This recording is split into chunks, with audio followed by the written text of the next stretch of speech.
you ever loved a woman. Yes, and you know you can't leave her alone.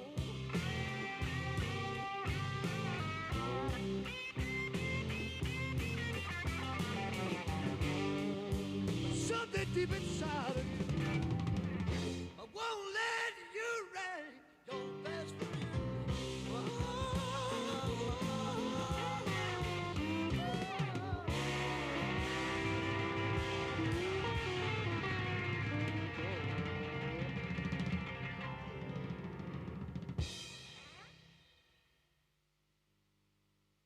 Whoa,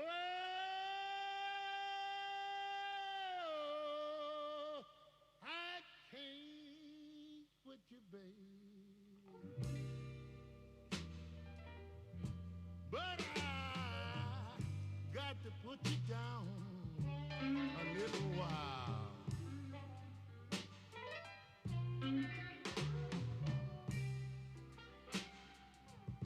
Whoa, I can't quit you, darling, but I got to put you down a little while.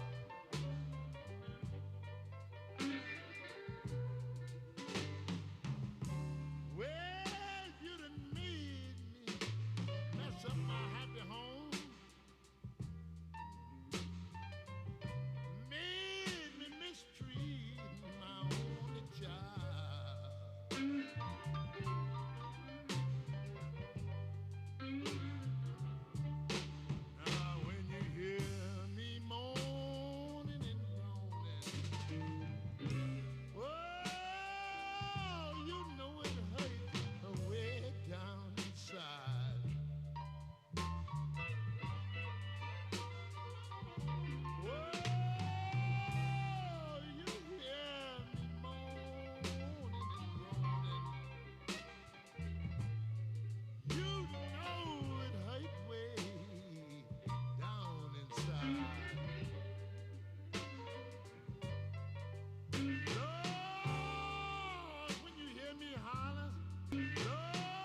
Yes, links, of course, links is part of the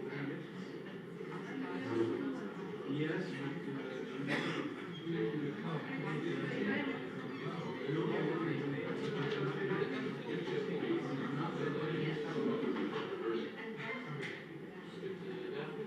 we just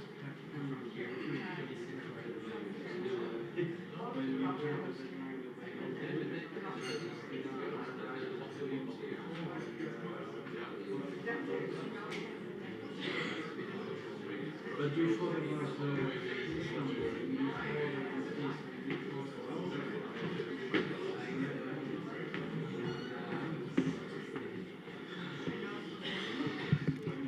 So hello, everybody. I'm very happy to welcome you for the third day of this long marathon, you know, because 4 days is a little bit long. But I was discussing with, so I'm Philippe Cauvillier, well, for those who were not here yesterday.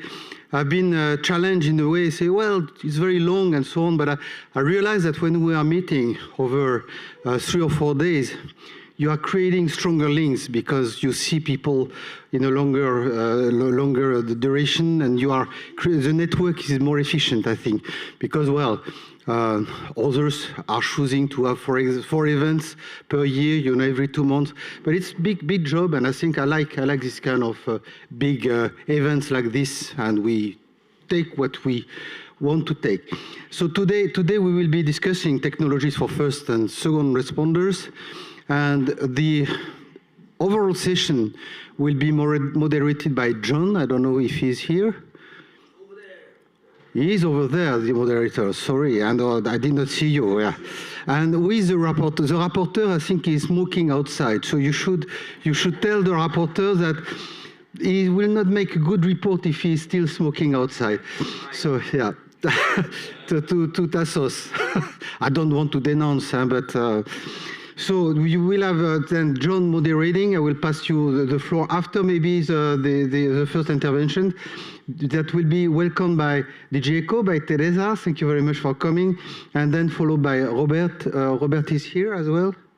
You are here. Okay, very good. So I will invite then Teresa to come to the stage, and thank you very much for your welcome. Thank you, Philip. Thank you all, CERIS community, so DG Home colleagues and project. My name is Teresa Capula, and I am a project officer in DG ECHO, the General Directorate for Civil Protection and Humanitarian Aid Operation. And I work in the unit that is building the Union Civil Protection Knowledge Network. And maybe you already know the network. Tomorrow will be the second birthday, the second anniversary of the official launch of the Knowledge Network. The Union Civil Protection Knowledge Network has been created to bring together the community of civil protection and disaster management actors to work together, to collaborate and to learn from each other. So objective of the Knowledge Network can summarize by our motto, that is connect, share and grow. So in short, the Knowledge Network is to enhance collaboration between scientists, practitioners, policymakers, and disaster risk management, sharing exchange of information, and promote research and innovation. All these objectives cannot be achieved only with the close collaboration with all relevant stakeholders. The activities of the Knowledge Network are structured along 2 pillars, so the capacity development pillar and the science pillar. The capacity development is all about training, exercise, exchange of experts, And the science pillar is, aims to bring together scientists and policymakers to better apply scientific knowledge to disaster risk management. In the science pillar, we work together with the Disaster Risk Management Knowledge Center of the Commission, of the Joint Research Center. We organized together the annual seminar. Maybe you participated 10 days ago in the annual seminar that was organized in Brussels. We also organize capacity development initiative on science, workshop and seminar. I can mention events like the Evidence for Policy in Disaster Management Summer School. We will have a third edition this year in September. So in this case, participants of the summer school are nominated by member states and participating states of the mechanism. It's two participants per member states, one scientist and one policymakers. Of course, we also have, as a knowledge network, funding opportunities. We have an annual call that is called CAP, so Knowledge for Action in Prevention and Preparedness. So first, save the date for you is that we'll have next call in February. Our call are our project. Our call fund a small project, so the duration is 24 months. The minimum of the with a minimum of 3 partners, so not the big Horizon project, but capacity building projects that are operational and that look for very concrete results and aim to strengthen partnership and support member states and participating states' effort in the field of disaster risk management. In our project, we require also letter of endorsement from the civil protection authorities because we would like to really involve from the very beginning the civil protection authorities. So in the co-creation of the tool and methodologies developed by the project. So new call will open in February 2024. And the question is what we can offer to you, what we can offer to the CERIS community. We have example of synergies between DG ECHO and Horizon. For example, we have a 2 Horizon project that continued to our call, so that has been financed in our CAP call.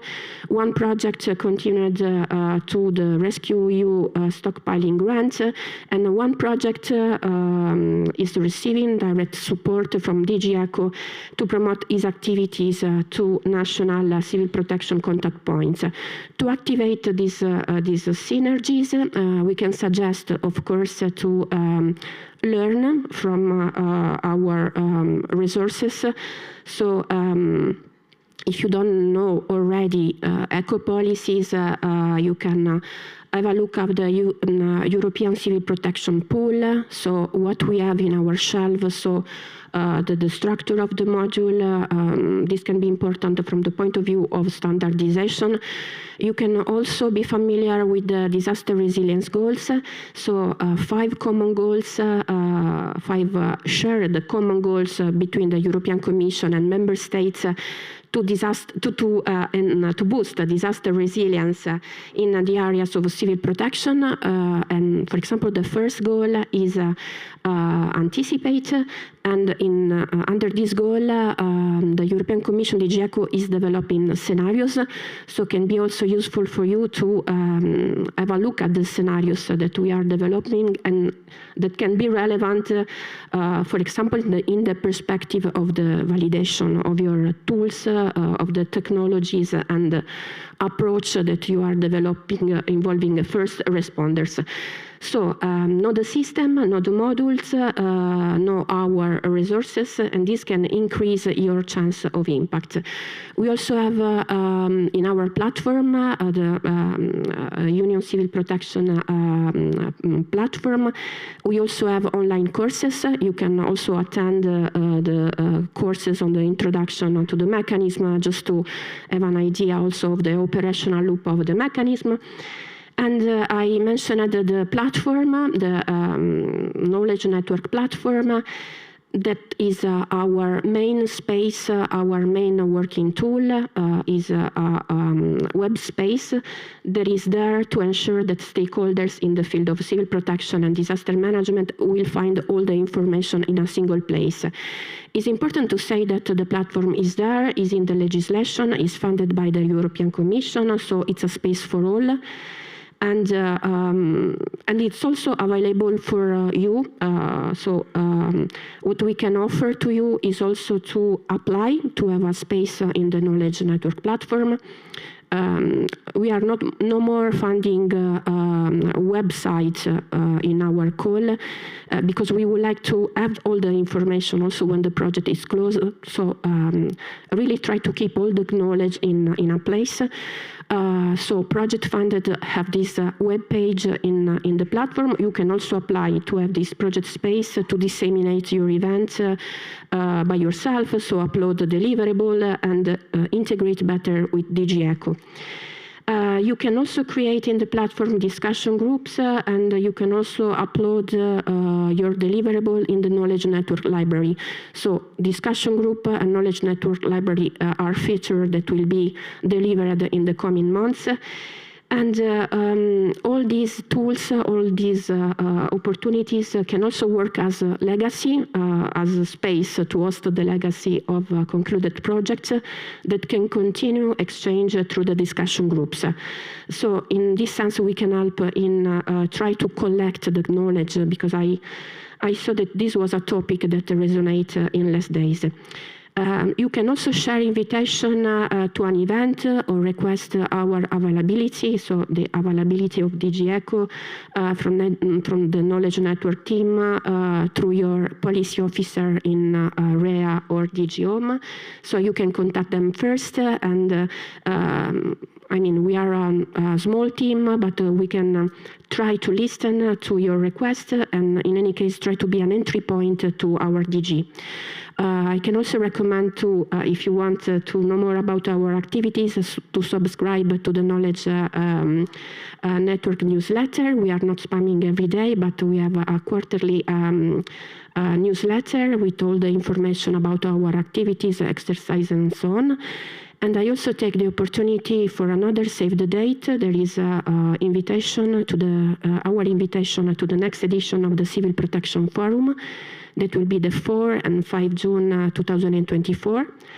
The European Civil Protection Forum, maybe you know, has become an important European gathering of practitioners and decision makers in the field of civil protection. So, of course, the Union Civil Protection Knowledge Network will achieve its full potential only through a close collaboration of all the stakeholders and all relevant stakeholders, and this includes you as well. So, thank you for your attention.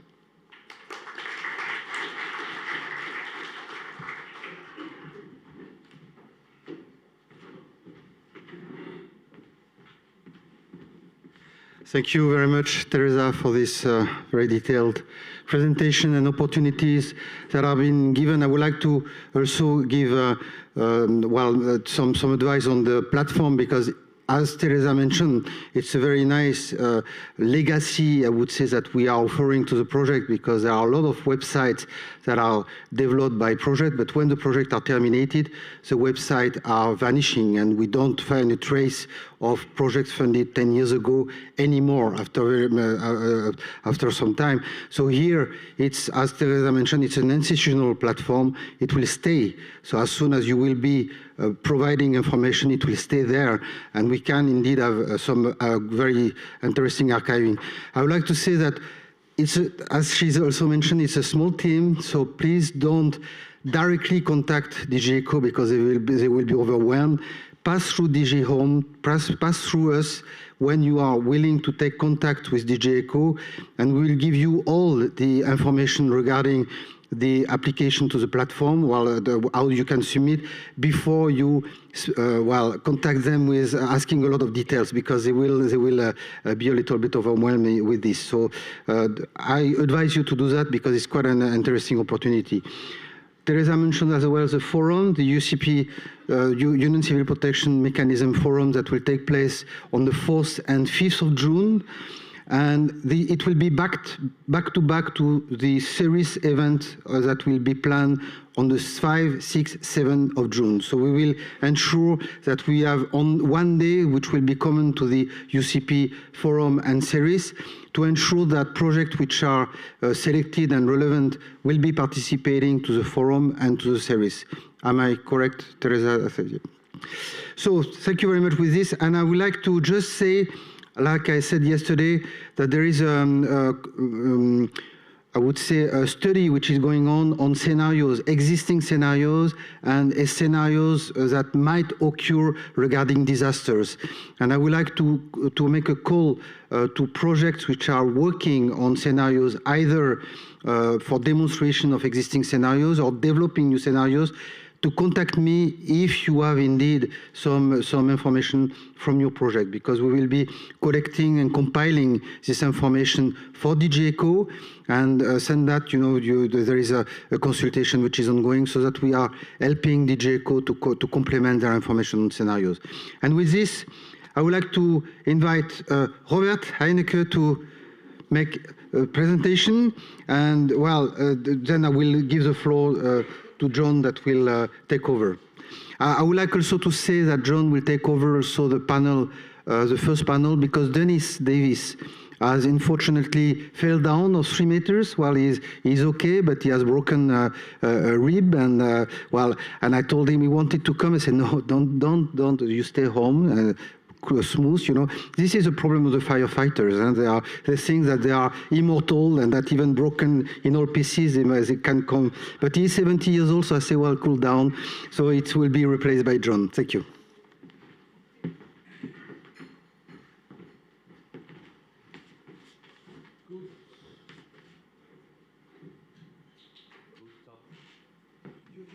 Yeah, I know. Hello? Yep. Good morning. Check where the clicker is. I see it here. All right. So my name is Robert Heinecke. I have several roles, and as you see, I'm not working in a bakery. I work at the fire department, and I'm a firefighter for 24 years. And for 24 years, I'm also an IT specialist. And you see several roles, but I have only 10 to 15 minutes, so yeah, I have to make it quick. But before I start with my presentation, if you are a first responder or second responder, can you please stand up?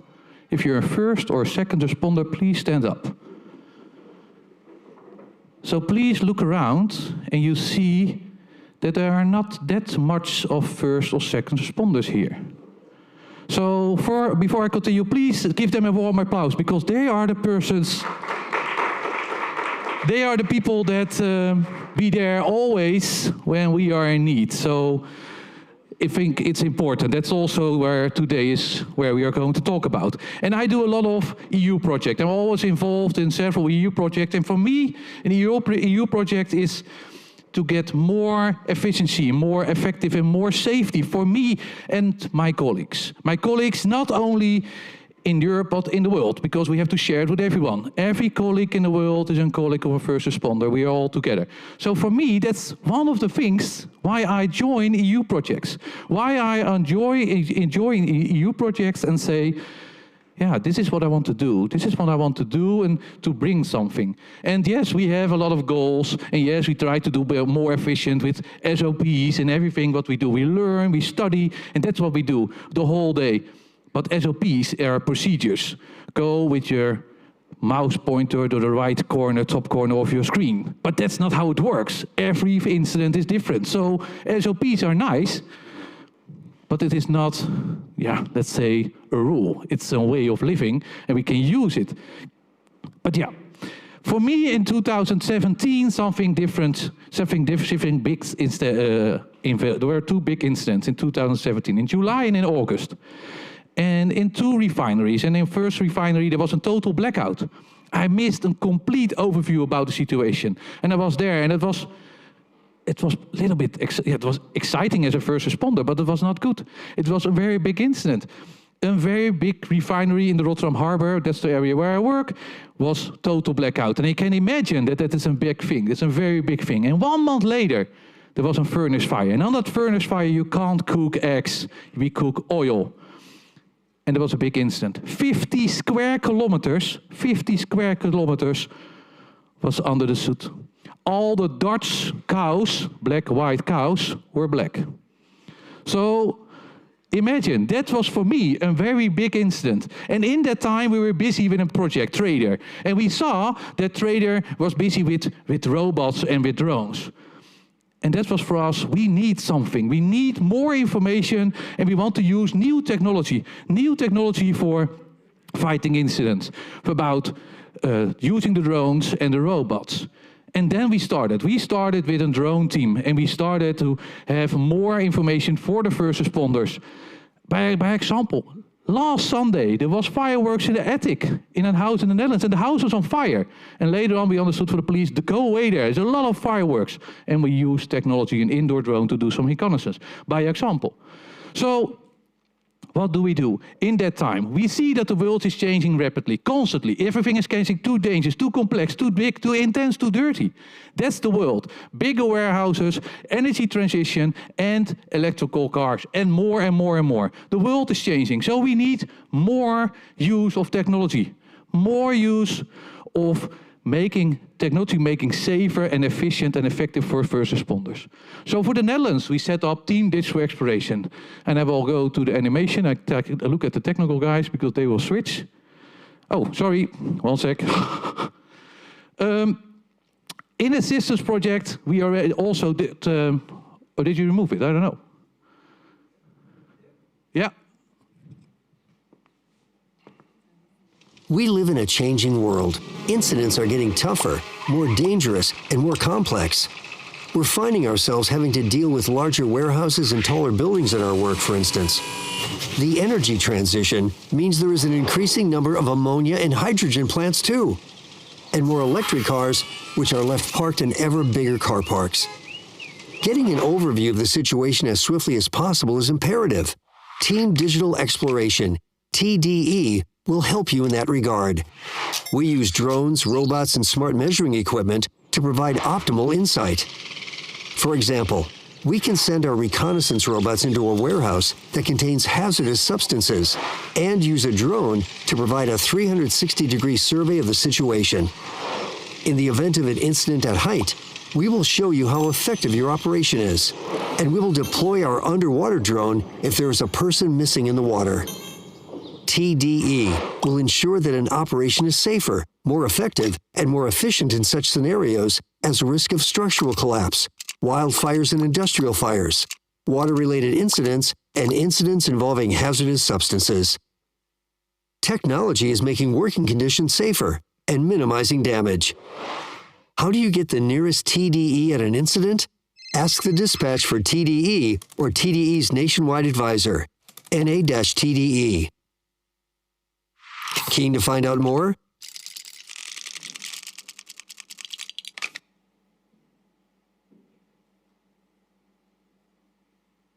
Check if it is going all right, then this presentation will appear again.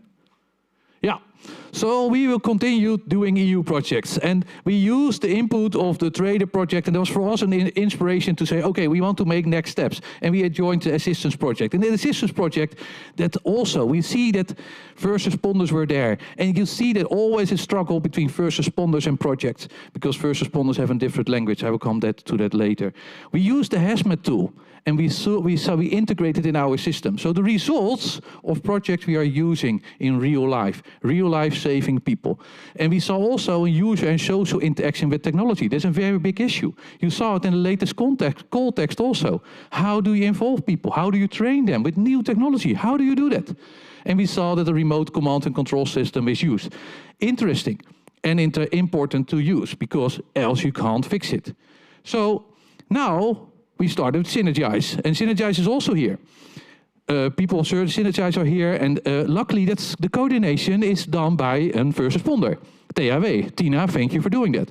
And for us, very important, because we see there are further developments of robots, more sensor data, but also the next step in all the command and control systems.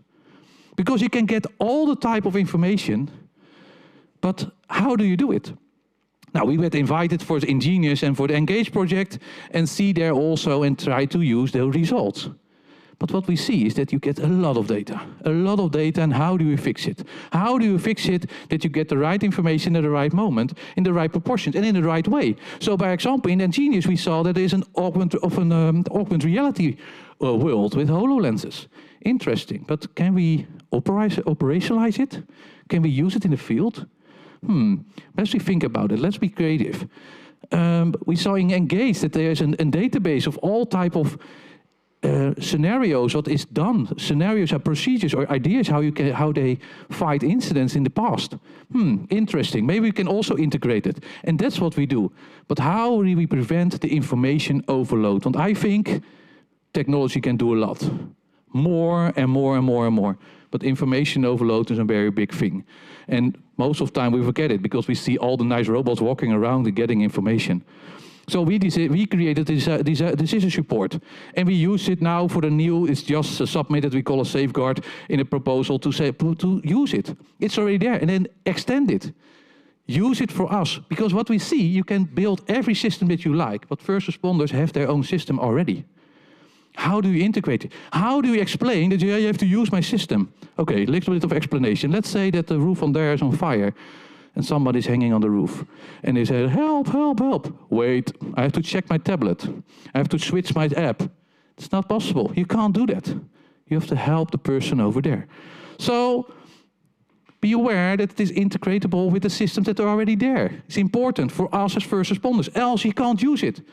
In the former speaker says, it's important to get the knowledge, to keep the knowledge inside the first. You do it for the first responder, keep it with each other. It's important. So make it in that way that we can use it. One big thing is the different languages. Not the languages between Dutch and English. No. The languages of scientific people and the language of technical people. And of course, the language of the first responder. And I can tell you a struggle.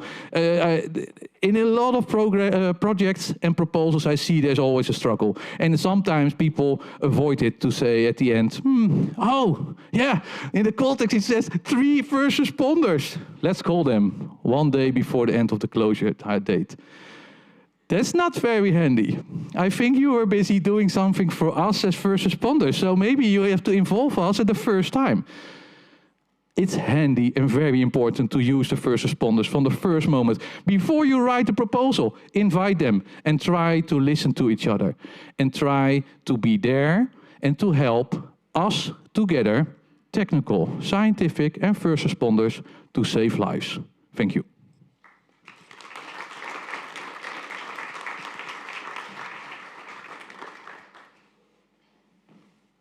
Thank you very much, Robert. Thank you for this very nice presentation. And I would like to give the floor then to John. You will be holding the full session, and I will be now relaxing. Can you put, please, this microphone on the table? Yeah, lovely. Thank you.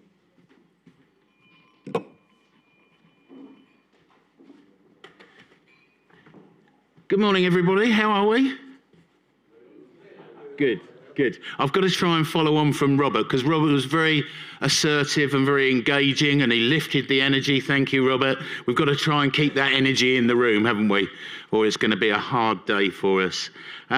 Those of you that have been here for the previous 2 days, well done, because you've just passed the halfway mark.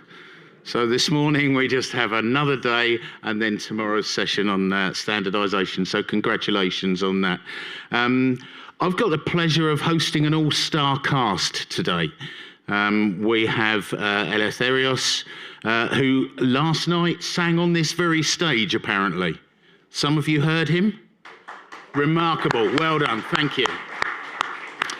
So he's asked me just to let you know he'll be outside in the lobby at the coffee break with his CDs. So if you'd like to buy one, he'll be very pleased to help you. Now, last year, we had more of a traditional format for these sessions, and they were very project-based. And you'll remember the structure that people have traditionally gone with. So these are our work packages, and these are our objectives and these are our deliverables.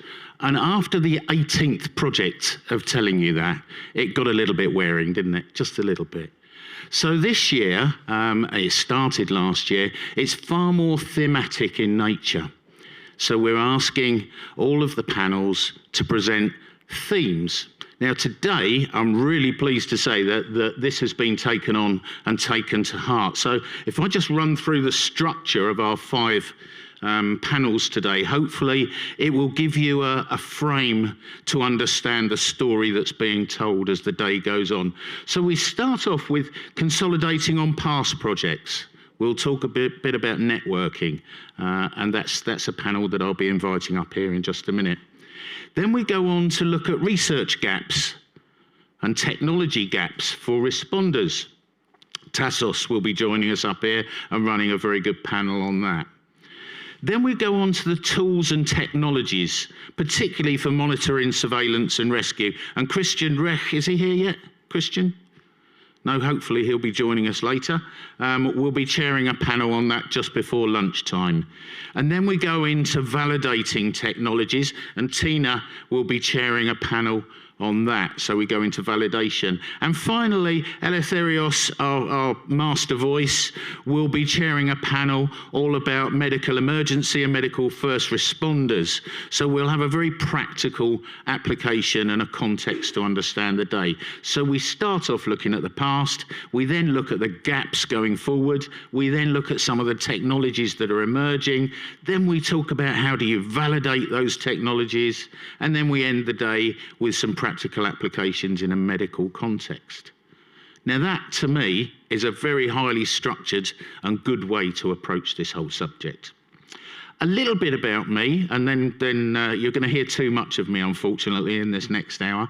My name's John. I'm a career fire officer and chief fire officer and fire chief, government resilience advisor. So I spent 10 years advising government on creating international capability around CBRN and around urban search and rescue, and around some of the more marginal skill sets of today's responders. Then set up the Resilience Advisors Network, which some of you will know, it's this little orange badge here, which is about 200 European responders just come together into a network, generally to support nations, to support agencies, and of course to support projects such as the Horizon ones being discussed together. But probably most importantly, and how I know most of you, is a few years ago we took over CMINE, the platform that was developed by that marvellous project Driver Plus. I think Driver itself ran for about 9 years, didn't it, the project? It just went on and on. It was an enormous project, 40-odd million euros. And one of the outcomes was a platform called CMINE, which we've developed as a cluster tool. So now we use it to try and get projects to be nice to each other and to understand what they're doing, understand the synergies, not project name, understand the synergies between them. So that's me in a nutshell. Right, the first challenge for me today then is for the next hour. I have a bit of a problem because I'm the day's moderator, so I'll be steering you through the story that I've just told you. Then our illustrious colleague Dennis Davis fell out of a tree that you've heard. How can you link that to being a responder? You don't grow up as a responder falling out of trees. Let's blame Dennis for being incompetent on a ladder, not for being a responder.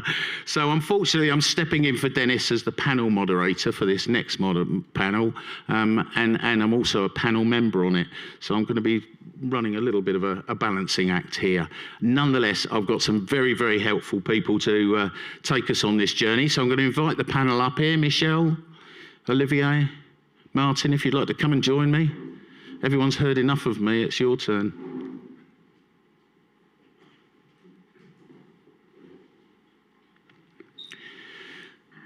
We'll tell you a little bit about what the panel is in a moment, but the structure of it is very simple. We're going to outline the subject areas that the panel's about. I'm then going to invite our colleagues up one by one to tell us about what their particular interest and their particular background is. I'll do a brief introduction of them and then hand over to... Was it something I said? Good. And then we'll go into open forum question and answers, and we really will encourage you to have a think about what's being said, challenge it, ask questions, give these guys a hard time. I think that's the call for the day, really. Okay, a little bit of context about this panel then. We're going to be looking at some of the innovation knowledge exchanges within disaster risk management. So the networks that are there and the new networks that are coming on. So we're going to talk about SSRI projects and some of the key players in how you might network with first responders and second responders. But we wanted to give it a context, and we heard a great talk from Robert about the complexities of being a responder, and there's an enormous cavern between a responder's world and a research and innovation world, an enormous cavern. So we have to bridge that. But we've got a new urgency now, because whether we like to believe the cause of it, there is a climate emergency and it is costing lives. It's changed the role of responders. When you combine that with a massive increase in population and a massive decrease in available resources, the whole state of the response world, I think, is in crisis. It is in crisis. Because we're living in it, we are the proverbial frog in the water where the temperature's getting hotter and hotter, and we're not noticing how hot it's getting. But actually, the response world is in crisis. And you only have to look to what's happening with forest fires and wildfires to recognise that our world is changing considerably, as is that of our responders. So it's probably fair to say that if the world is changing that fast, then our approach to research and innovation has to change at that pace as well. We can't just keep waiting for FP7, Horizon 2020, Horizon Europe, FP10. We can't keep following the same structure and think we're going to come up with different answers. We're not. We have to take a new approach to working with our response colleagues and to structure our projects and our networks around their needs. So that's something we're going to be talking about here. Obviously, today is COP28. There's responders there. There's a huge contingency of responders actually at the conference, and they're lobbying for a new approach. They're arguing that actually, unless you can deal with these crises as they emerge, you're going to have increasing problems in time. US Fire Administration is actually running a conference on this next year, where it's going to focus exclusively on, do we need a sea change in our approach to emergency response? Now, we think that Europe is actually in a great place to lead on this discussion. The approach that's been taken with the Union Civil Protection Mechanism is superb. And the support that is now offered, the support of last resort, if you like, through the RescEU capabilities, are superb. But I described a cavern between responders on the ground and researchers. I think there is also a huge cavern, a huge divide between the capacities that are provided by Europe and the capabilities on the ground in many of our communities around Europe. There is a huge divide there. So we have a changing context, a changing world, and a huge divide that we have to cross somehow. Hopefully, from our speakers today, we'll have a little bit more of understanding of how we can at least network and work together to actually take that forward. Thank you. Can we go forward a couple of slides, please?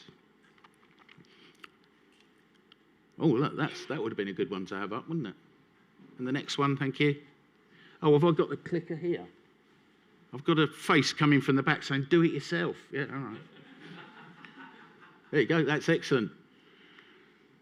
Okay, right, that's what I've just been talking to, the changing world. Right, I get as the first panel speaker, I now put my panel speaker head on. I've told you who I am. So I just want to talk for a second about, you've heard about the knowledge network. The knowledge network is only just starting to bring together the tacticians, the implementers from the DG ECHO world, and the researchers and innovators from the Horizon world. And it's got all sorts of ways that it's doing that Therese alluded to. We've got a structure through CMINE of clustering projects, and I think every project in here is part of the Responder Technology Cluster now. It has meetings about every month, every 6 weeks, comes together, and through CMind, which is funded by a number of projects, it just informally brings project coordinators, C&D leads, and project managers and scientific leads, brings them together just for an hour, just to remind each other what they're doing, because there are enormous overlaps.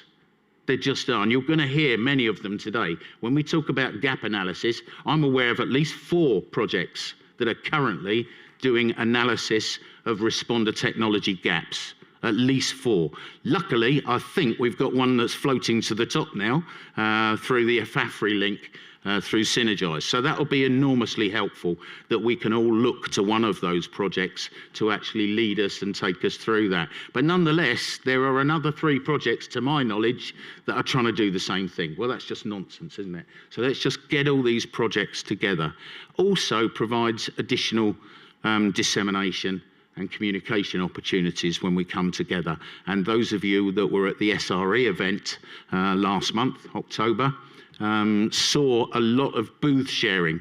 So where you have one member from the cluster, I think Rescuer were certainly there, TeamAware were certainly there. There was a lot of sharing where one project had a booth, actually the collateral and the information from other projects was also available through that booth. So a hugely helpful way of running forward. We're looking forward to the growth of the clusters and to supporting 150% the work of the knowledge network, and we've just been having discussions over the last couple of days about how we might do that. But that to us is important, that however you do your internal connections and networking, actually we talk to each other as we are today. So that's CMind. Now that has a reach through the projects to responders, obviously. We've done all that. Excellent. So I just wanted to give a different perspective of what Robert was talking about. I've had nearly 40 years in fire and rescue organisations and in political bodies that manage them. So I know, the same as he does and every other responder in the room, the constraints our responders are under when it comes to engaging with researchers. And I just jotted down a couple of them here. Cross-cutting interests. They're not generally that focused on your project. They've got 101 issues running through their world that they need to resolve. One of them might actually coincide with the work you're doing, but nonetheless, they are very broad animals. They are seeing everything that's going on and have a lot of interest going on. So getting their attention is not easy unless you happen to be solving one specific problem that they're looking at. They don't have much time. They're kind of busy being responders. In Dennis's case, he's kind of busy falling out of a tree. But responders are hugely busy. So actually getting their attention for a research and innovation program isn't easy, getting their time. They don't have much ability to engage formally. They have their own governance structures that restrict their ability to take part in a project that is funded through the European Commission. Really difficult to do. And those of you that have written proposals and have tried to get responders to engage, or response organisations, know how hard it is. If you understood the hoops that these people have to jump through to get their authority to sign off on them taking money from the European Commission to do something that is about that much of their problem, that's a really hard place for any response organisation. So that's why it's really hard to recruit them. We have to change our approach to that. We have to make it work 100% for them and not just, will you come and help us 100%. And the last bit is probably the most important. They have tiny budgets, tiny, for this sort of work. They'll have budgets for their fire appliances and for their response capabilities, but if they want a budget to go travelling to Brussels to support a project, that's always a problem for them, unless you're particularly senior and you can sign your own cheques, but even that's difficult. Yeah, I'm seeing Robert nodding in the side there. It is difficult. So our approach to responders is complex, and we have to change. They won't change. Again, it was alluded to earlier. They have their command and control systems. They're not going to vary them because you pick up the phone to them. So we have to shape around the responders, not the other way around. They're not just going to fit our processes. Okay, thank you for that. I'm going to move on now and introduce the first of our panel, if I may. So first one up, I think, who are we going to call up? Michel, aren't we? Michel, let me introduce Michel. Michel is a European project expert. He's manager of the European Fire-In project, which is finished last year, I think, Michel, didn't it? Last year. Yes. Good, so it's only just finished, the Fire-In project. A senior firefighter and chief officer in the Upper Rhine Fire and Rescue Service, civil and geotechnical engineer, diploma of advanced studies in fluid mechanics. Now, to most of us, that would be what we do after the conference, studying fluid mechanics. We have an expert in it in our midst, so that's good. Since 2011, he's actually been the Secretary General of the CTIF, which is the International Association of Fire and Rescue Services, which we'll hear more about, responsible for cross-border cooperation with the German emergency services and the Swiss emergency service of Basel City and Basel Country, all under the aegis of the Franco-German-Swiss Upper Rhine Conference. Okay, that's enough from me. Michel, please come and talk to us. There, here, wherever you want.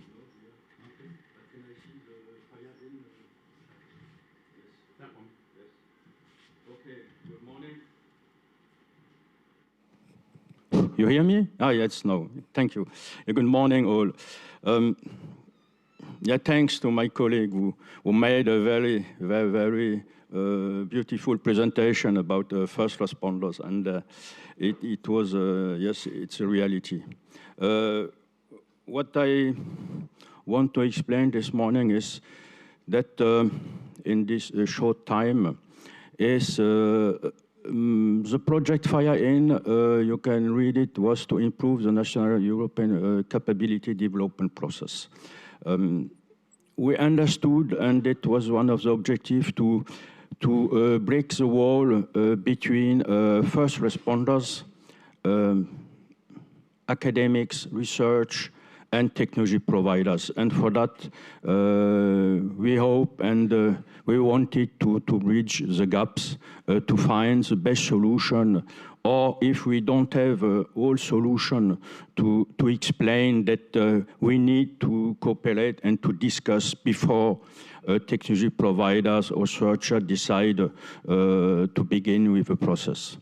I hope that we all in this project hope that you have understood and that a policymaker also understood what it means. So what you have gained is that I can see, and Olivier after could also confirm that we have created a dynamic network of fire and rescue practitioners. Okay. When I'm talking about first responders, no, at this point is first responders or civil protection organization who are dealing with the time also, okay? A first responder where minutes or seconds are very crucial, okay? And that is important to understand that in my definition of this part of first responders, people who had some minutes to wear the protective equipment and then after that are climbing in the truck or fire truck or the ambulances and running out to operational seat, okay? So that's important because when you are dealing with the time, you must understand also that when you are working on site, you have a team with a team leader, and it's not like in democracy where you discuss what is the best solution to take. You have a chief, the chief is going to give an order, and all the people from the team understand what it means. And for that, you need to be trained, and in the same time, you need to have enough people in this team. You cannot say, okay, I ran out with two people, and when I arrive on a fire, perhaps I can see there are some citizens. I can ask them, are you ready to help me? No. You must have people who are trained, when knowing, who have the physical were ready also to wear this equipment, previous apparatus, protective equipment, and understand. And that's complicated, and that is, I think, an important part of what we must explain. We must explain that we are dealing with time. We don't have time, and most of the time the team leader takes a decision. But you must understand that it is the best decision at this minute when he's taking the decision, okay? 5 years after, you can discuss about that, but you have time to discuss the decision. On site, you don't have time. So in this project, all who participated have dealt with this concrete mandatory time. It's very important. So we made a capability challenge matrix. We have proposed a mechanism for standardization priorities, and at the end we decided also to present a catalog of solutions on our platform, and we are continuing with direction also. What I want to say also is that we are dealing also time and with people. And John said it for the moment. We have problems in most of the region, rural region. We don't have enough people. Firefighters are volunteers or part-time. And most of the time, and they have to leave their work, professional work, and to wear the protective equipment for a firefighter. And that is complicated because you must find enough people interested to do this job. And in this period, at this moment, in most of the European countries, and I think Martin is going to talk about that. Perhaps we have difficulties to find people. So we need more innovation. But on the other side, innovation is more expensive than what we can buy for the moment. And in a public organization, you don't have the budget to buy innovation. That is another problem. So you, as in research, technology providers, academics, you propose us very innovation. It's wonderful, this innovation. We need it, but on the other side, we cannot buy it. That is our problem. And as I say, when I'm not able to buy the innovation of this year, most of the time, I don't have the capacity to buy the innovation of next year. So we are doing to organize a European project for innovation, and at the end, who is able to buy the innovation? That is another point. I think it's enough for the moment. Thank you for that, Michel. And we're going to come to you to ask you some very searching questions in just a minute. So next we're going to come to Martin Nekulen. Martin is from the CTIF organisation, which he'll tell us a little bit more about. He's been working for the Fire and Rescue Brigade of Moravian, the Silesian region in the Czech Republic, and since 2002. Worked on numerous projects, European projects, particularly solving search and rescue intervention questions, chemical incidents, high capacity pumping, that kind of subject. A lot of project activity on behalf of the Czech Association of Fire Officers, and now will talk to us more about the involvement with the CTIF, which I think is a valuable organisation for us all to know about. Martin.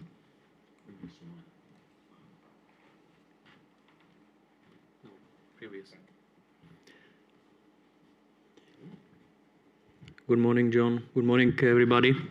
I'm very glad that I be here with you and solve the problem, all these types of projects. For me, it's important to also say thanks to Robert because his topic for me was very interesting, and I'm surprised how generally and how clearly you described the situation with robotic system. Because in the Czech Republic, when I come from, we are at the beginning with the robotic system, still at the beginning. I've been working on that for 2 years intensively, And the reason was that I was responsible for many incidents in the Czech Republic, and I couldn't use the robotic systems. We have 10,200 professional firefighters in the Czech Republic, but it isn't reason to say them, hey guys, I have no robotic system. We have to do that by our own. So it's not good idea to do this, but I had to do this. For example, we had the collapse of buildings. We have to recognize some special places in that buildings, but we couldn't use the robotic system. I have to ask my colleagues from police to do that, and also we cooperate with many organizations to help with robotic system. And it is reason I'm representing here issue of robotic system in fire rescue services. In the Czech Republic, we would like to find a system which can be more general for using, because we have no so huge budget to buy new technology. It was something what was representing according my previous colleagues. So we would like to be clear with all skills. We have to cooperate with robotic system. The first one is that we need to firefighting skills, and robotics has to be able to extinguish fires everywhere we need that. For example, when are burning bottles somewhere with the gas, or if the forest fires we have in the Czech Republic. The next necessity and the skills what we need to work with the robotic system is CBRN. Sorry for that.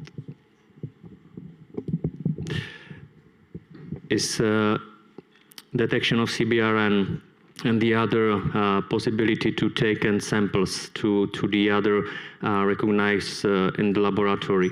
Also, we have to be clear with mechanical man, because we needed to take a sample somewhere or take a bottle and move it into the tank with water, for example, because we have to move that with our own guys in fire rescue services. Also, is the big issue for us, and it's something what I would like to discuss with Robert, is AI interoperability between systems, because he mentioned that they use drones, they use the robotic system, but I have one idea to recognize better, and it's use robotic system or drones into the water. So if the water is somewhere, we need to have some better idea according that possibility space under the water. It's something what I would like to recognize according project we passed. Also, there are many requirements we have to solve. For example, we have to be clear with the possibility to transport hoses, nozzles, and everything we need. For example, if we help somewhere with high capacity pumping equipment.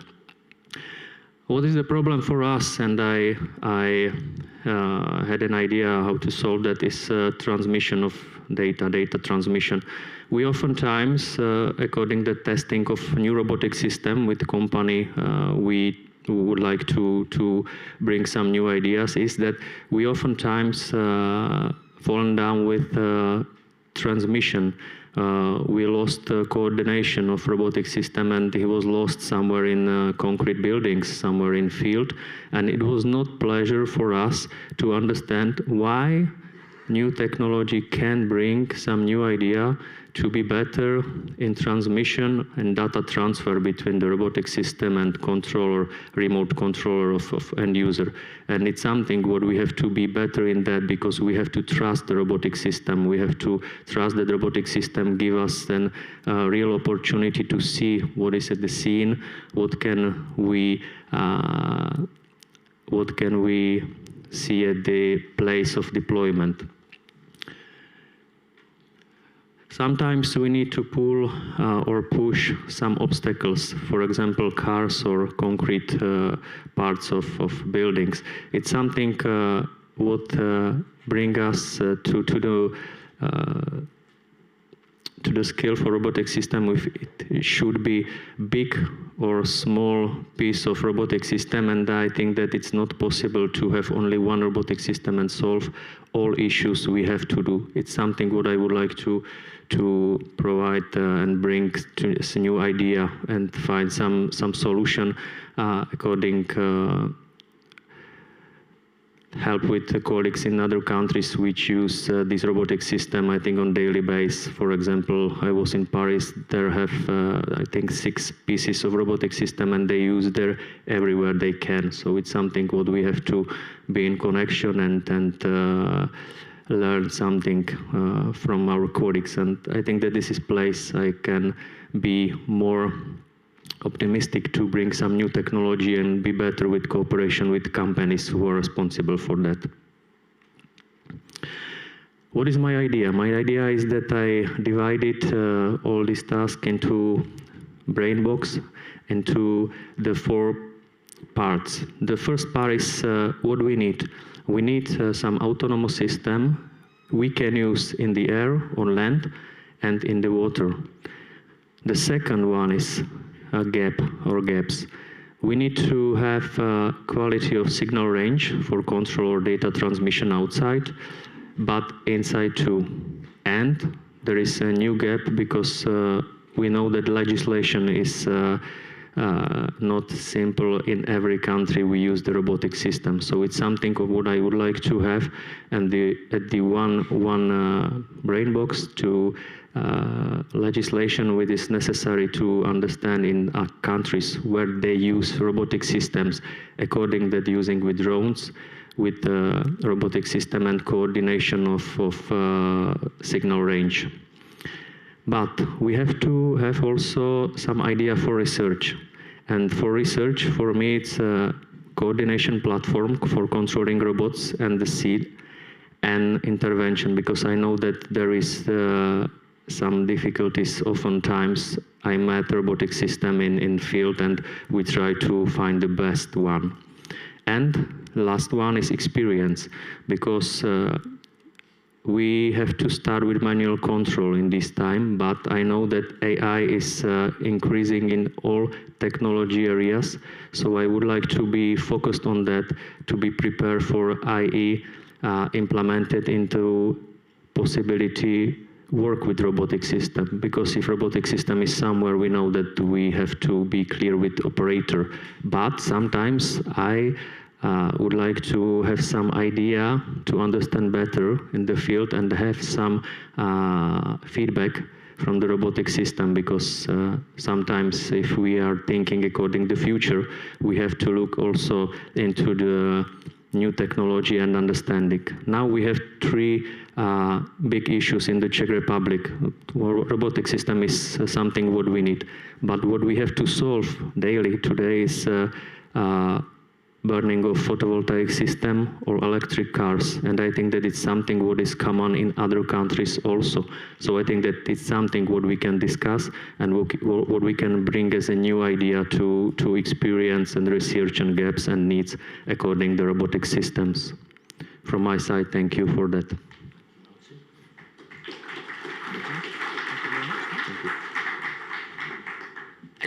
Yeah, don't you love that? Thank you. No, you're good, you're good. Thank you very much. And finally from our panel is the world-renowned Olivier Salvi, who a lot of us have worked with for many years. He's the Chief Executive Officer of INERIS Development, which is a daughter company of INERIS, which is the French Institute for Environmental Protection and Industrial Safety. The company is in charge of international projects and business. Olivier's worked for more than 25 years in the prevention of major accidents, particularly under the Seveso Directive, and he's now the coordinator of the Direction Project, a new project that started last month under the SSRI call. Olivier.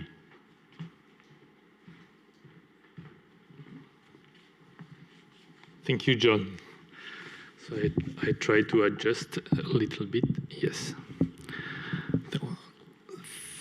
Good morning, everyone. So I think a lot has been said already, especially with the introduction from Teresa and Robert, and also the introduction of this panel discussion.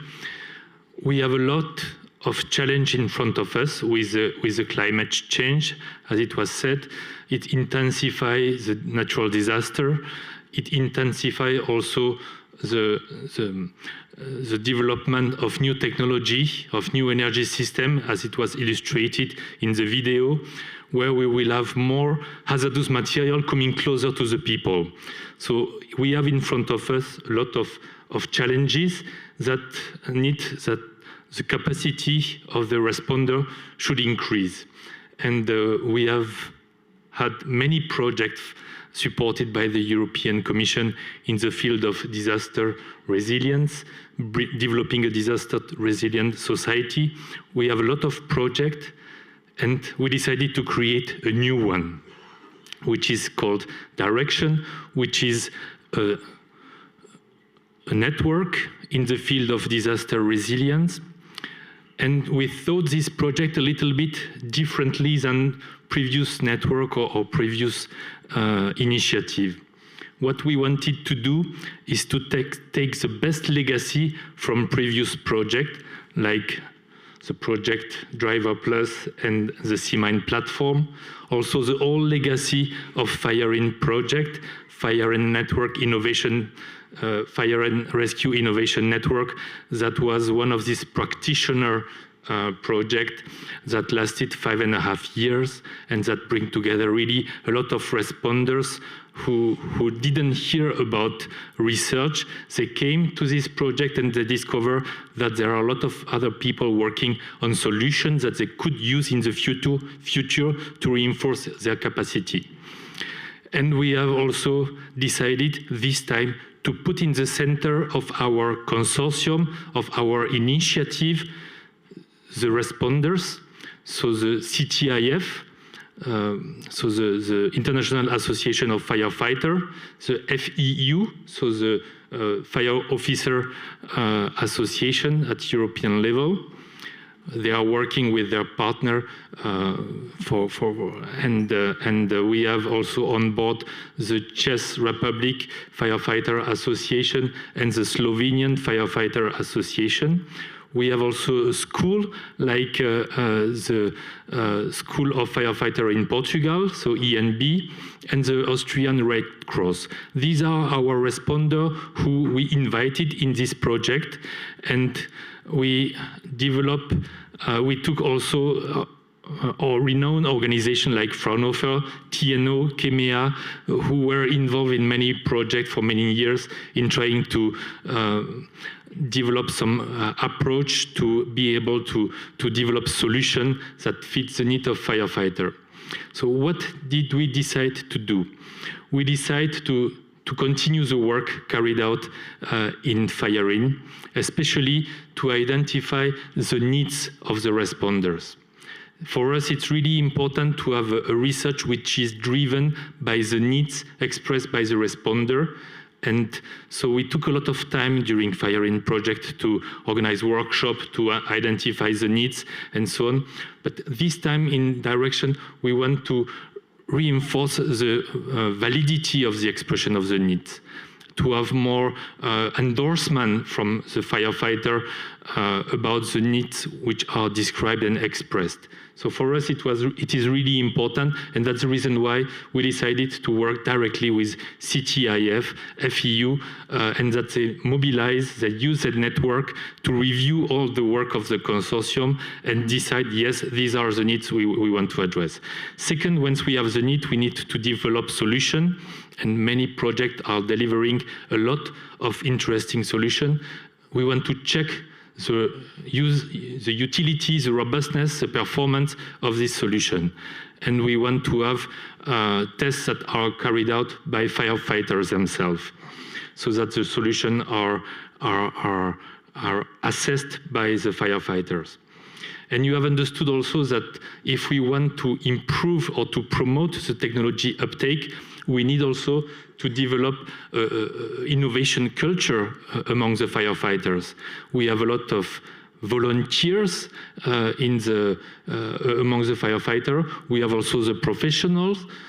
So the organization is quite complex, and sometimes it's difficult to promote new technology, to promote innovation. Sometimes the standard does not exist. Sometimes the technology is not completely aligned with the doctrine at national level, at local level, so it depends. So it's really important that we create in direction also an ecosystem where we will have firefighter meeting technology developers, so that there is a dialogue that enable the development of solutions that perfectly answer the needs.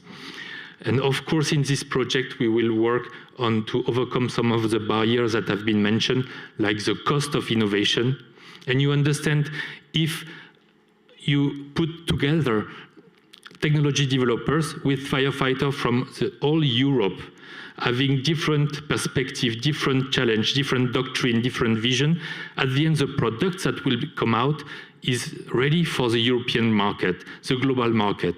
And we avoid the situation that we have a team with technology developer, researcher, working with a fire station nearby, and they develop a very nice solution, but it's not very compatible with all approach all over Europe. And what we want to do is to facilitate the life of the technology developer so that they have a way to meet all this specificity and develop a technology which will be ready for the European market, which means that the cost might be reduced because the market is bigger.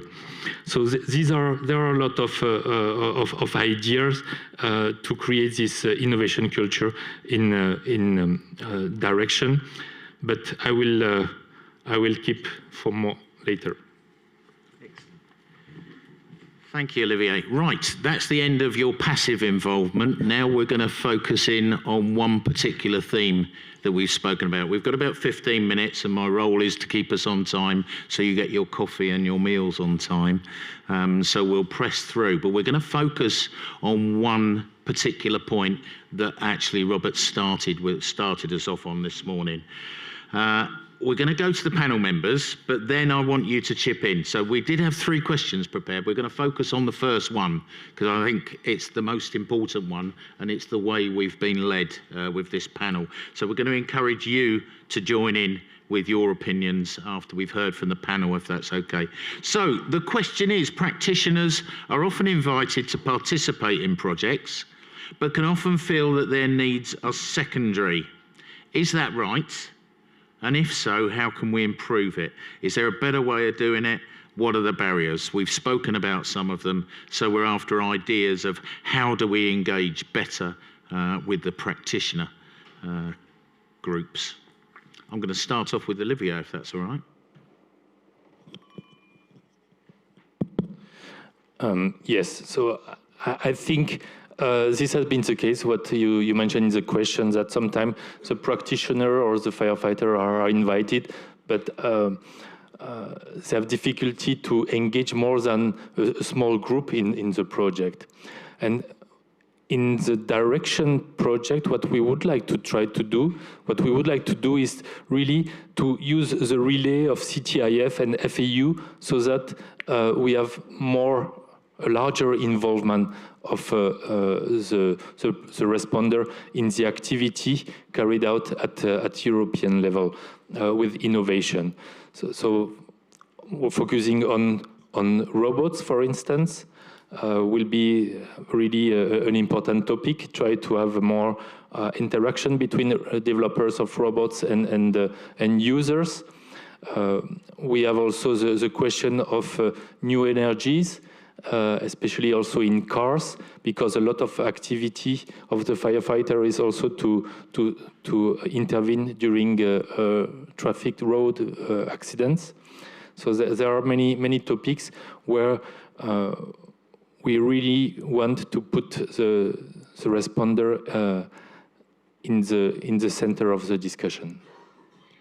Excellent, thank you. Hopefully this is translating into your projects and your worlds as well. So you're thinking along with our panel about how are we engaging with responder organisations, and is there any other ways can do it? So we've heard 2 there. One is around using the representative bodies, and we heard about the CTIF and the FEU in particular. And the other one I heard from you is get the subject right. So if you're on the right subject, then it will encourage practitioners to come in anyway. We've spoken about new fuels and that sort of thing.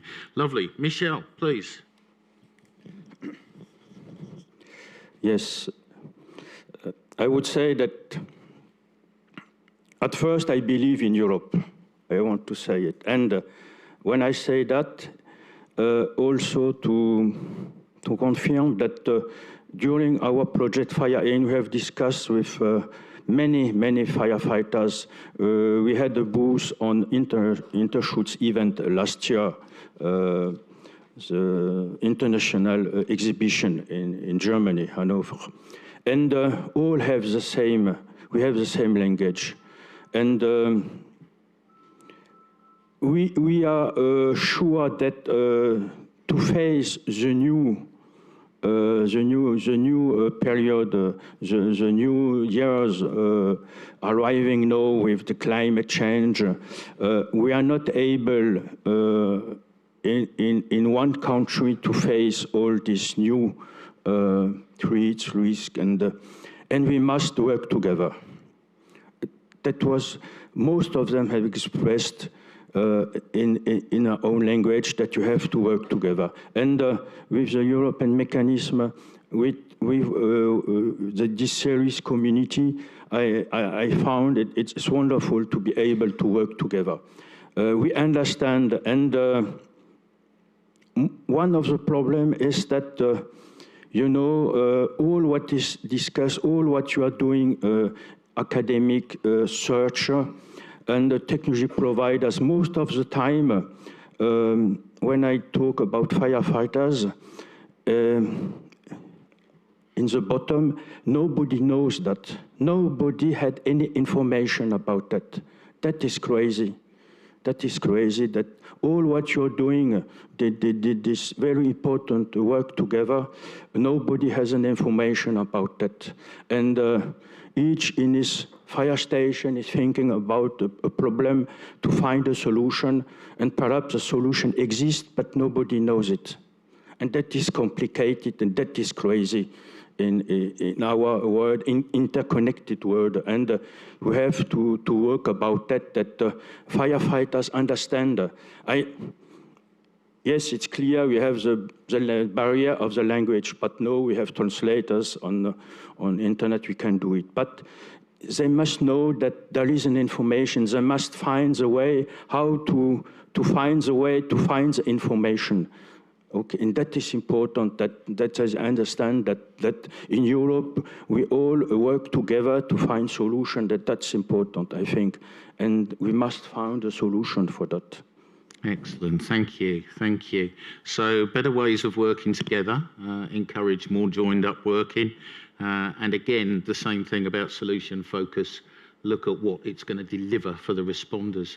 Martin, you're an example of a responder organisation that's joining a proposal. Thank you. I didn't mention one important thing, but now I know about that. I mentioned that we have to solve in many countries problems with burning of photovoltaic system and also electric cars, and it's something what we can meet really daily work. But I didn't mention one thing, and it's climate change, because according that FEU and also CTIF, we have a statements. In CTIF there is 38 countries, I think, and in FEU 24 now, but I'm not sure. It's not important, but it means that it's something what is common in many countries. So I think that if I will find some connection between first responders and all this issue we have to solve, is that we have to bring some new idea and technology for them, and for me in the Czech Republic it's also robotic system and understanding of new technology in connection with air, water, and also field everywhere. So I think that it's what we really need to understand, how we can help with robotic system to end users and firefighters. But I think that it's really necessary to understand what are skills for robotic system and split it and divide it into two parts. For me, it means that I will thinking according that possibility to have one robotic system for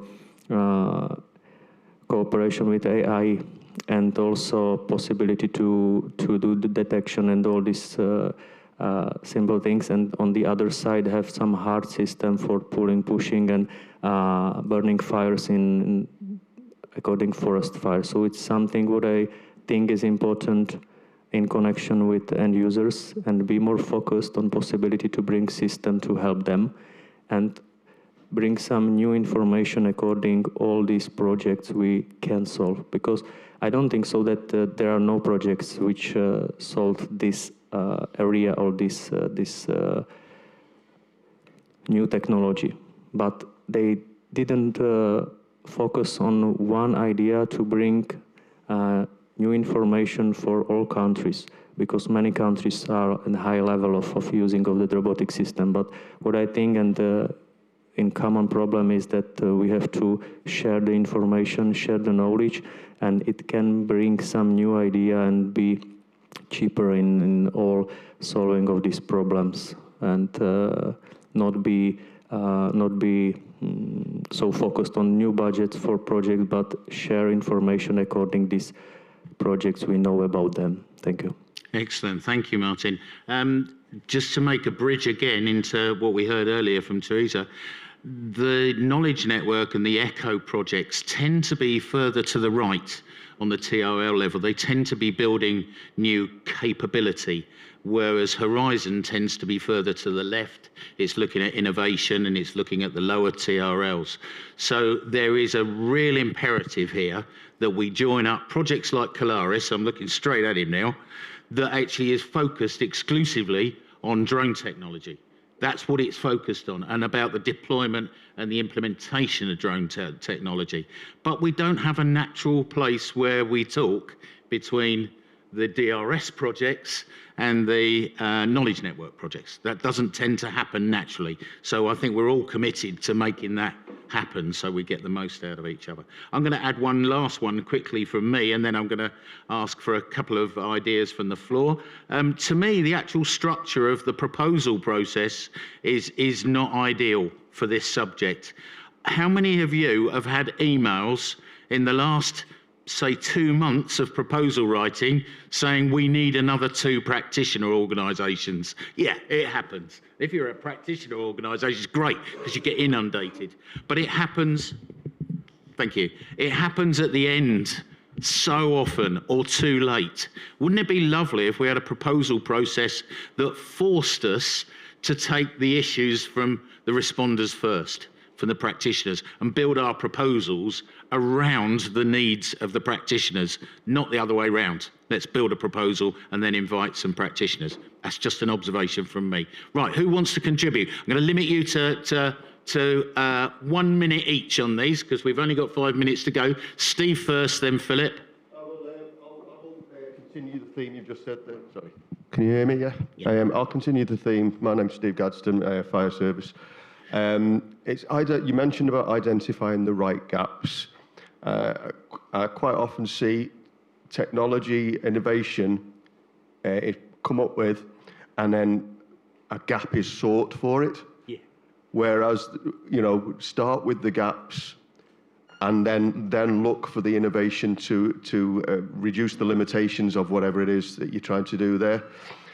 Not only will you get a better source of base information, but you will light the fire, excuse the pun, of the first responder or the first responder organisations, because it matters to them.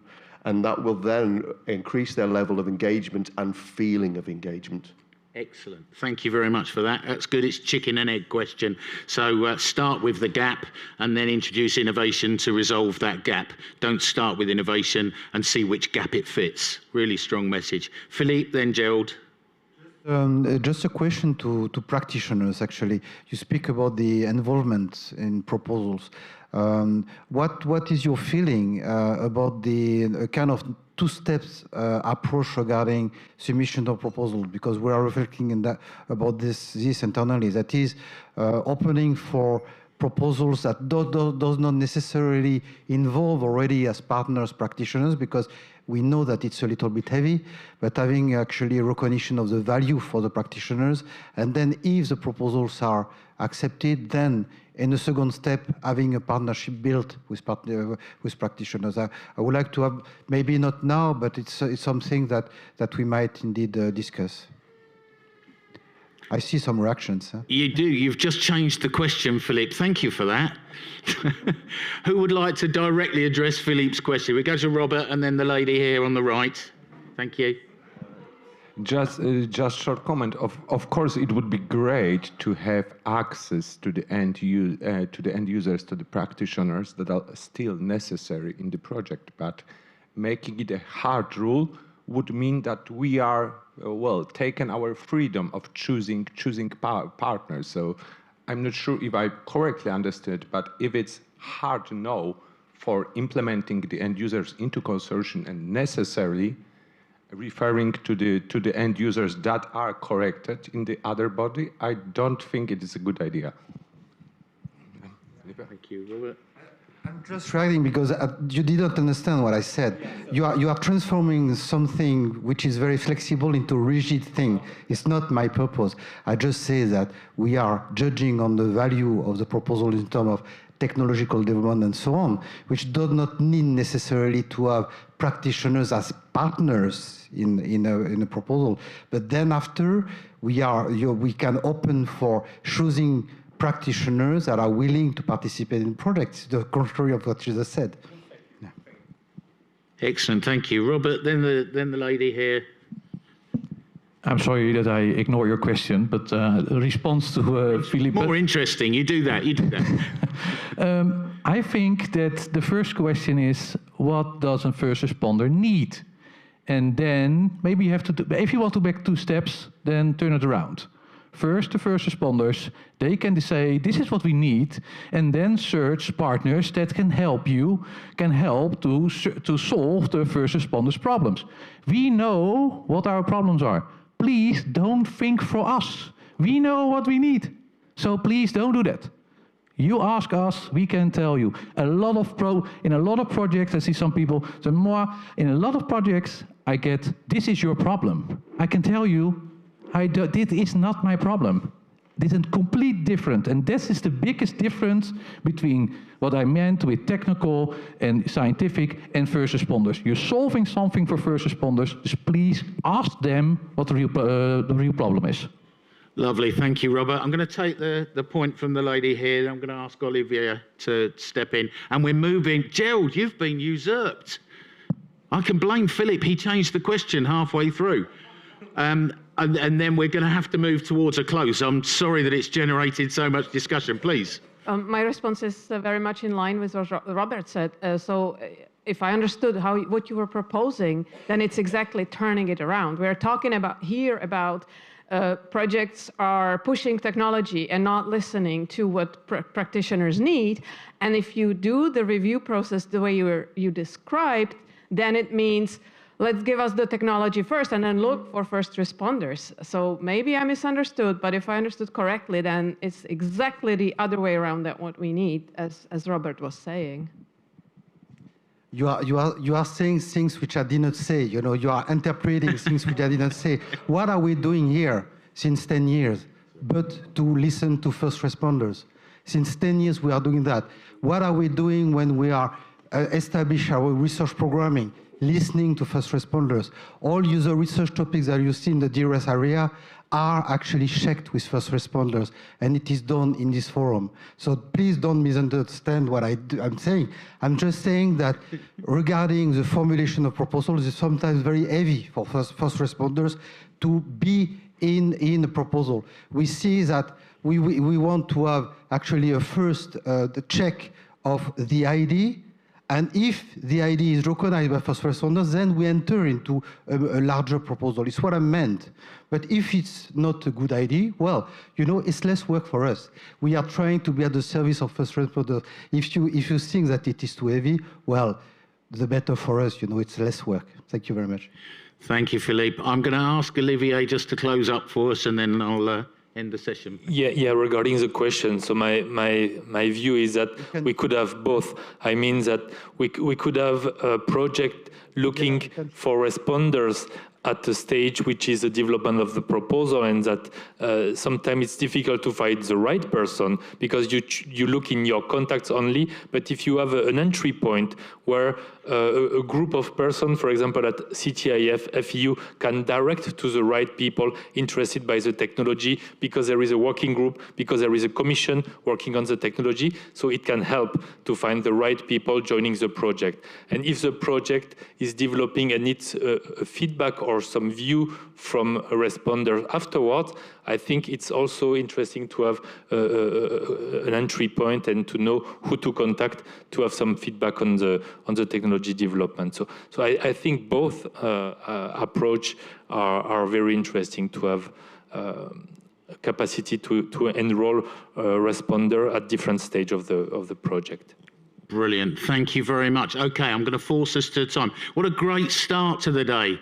That sort of level of engagement just feels good, doesn't it? And I apologise now that we didn't have longer. There were at least another 4 hands up. So I do apologise that we didn't have time to come to you. But it does show that there is a huge breadth of knowledge and understanding in the room, particularly from the practitioners themselves. I hate the phrase practitioners. That is Eurospeak. You're responders, and why can't we just call you responders? But there we go. So 2 messages I'm going to leave us with. One is we want to carry on that conversation, Philippe. How do you create a better environment for responders to directly influence proposals? Definitely want to carry on that proposal, that conversation. And the second one is a very personal plea. If you didn't see your project's logo up in the responder technology cluster through CMind, then come and talk to me. We want to keep this environment going on a dynamic basis. Once or twice a year through CERIS is great, and through the Knowledge Network and the Civil Protection Forum is great, but we want a standing forum where everyone can get involved, not just those that are engaged with the civil protection mechanism, but everybody. So please come and see me if you're not already engaged on in the clusters. Excellent. In which case, it just leaves me to thank our panel, Martin Nekula, Olivier Salve, and Michel Boer. Thank you very much for your input and certainly the catalyst you provided to us. Thank you. Well done.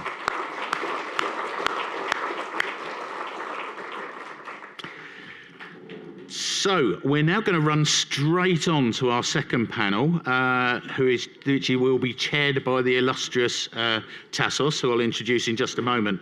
So panel 2 is going to look at presenting an ongoing inventory of solutions for first and second responders, and they're going to discuss technological and interoperability gaps, as well as the integration of tools in the methodology of the user. Where's our panel? Don't be shy, please, come up. Just come up and join us while I speak, please. Tassos here, many of you know him. Anastasios Dimou is a postdoctoral researcher in CERT with a background in computer vision and artificial intelligence applications. He's coordinated Project Faster, focusing on tools for first responders, and has participated in multiple others, including ongoing projects, Rescuer and Synergize. How many mentions is Synergize going to get today? It's doing very well already. He's also a member of the CERIS expert group, and he's a huge supporter of us all. So thank you. Tassos, I'll hand over to you now.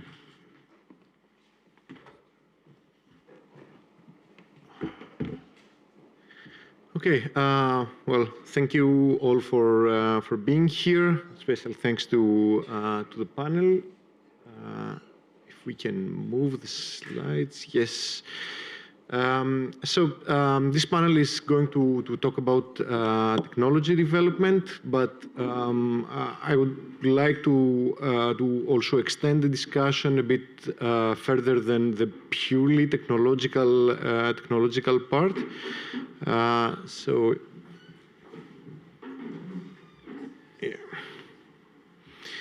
Okay, so the agenda for this hour, we will do a short introduction of the panel, setting a bit the scene for what has been done in research for the past years, and then discuss on the gaps and bonus question for the panel. and then hopefully we'll have some time for question and answering too. So the panelists in alphabetical order. So we have Alexander Ahmad from CS Group, Eleftherios Zounoglou from ICCS, Tina Ristmaier from THW, and Evangelos Dongos from Astrial. They are all very experienced in projects in this domain. A lot of experience from all of them. Beautiful pictures here from their social media. Okay, so let's go quickly to setting the scene. I will start with an initiative that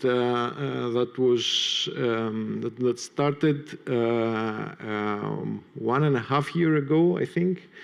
It was creating an inventory of technologies for first responders. This was done originally in the framework of a previous CERIS event. Some of you may remember that. So we had decided in our panel to discuss a bit on the results of previous projects and to try to make a collection of them and start to understand what exactly they do, what is the stage of the development, and extract some statistics out of it. This is also very closely related to what FIRE-IN was doing and what I understand that the direction is also pledging to do. So we had collected a number of tools for many projects, and during the past year we have, especially with Tina and Lefteris, in the framework of the CERIS expert group, we have decided to make another cycle of data collection. Try to improve also a bit the information that we have received and to be able to extract some more information. So we have created this form, which is available for all projects that have worked in the domain. This was also circulated through CMINE and to the coordinators of all the related projects. So we have 13 projects that have participated so far, and I think that also through CMINE I have seen that there are a lot more projects that could contribute, and we have gathered more than 70 tools already.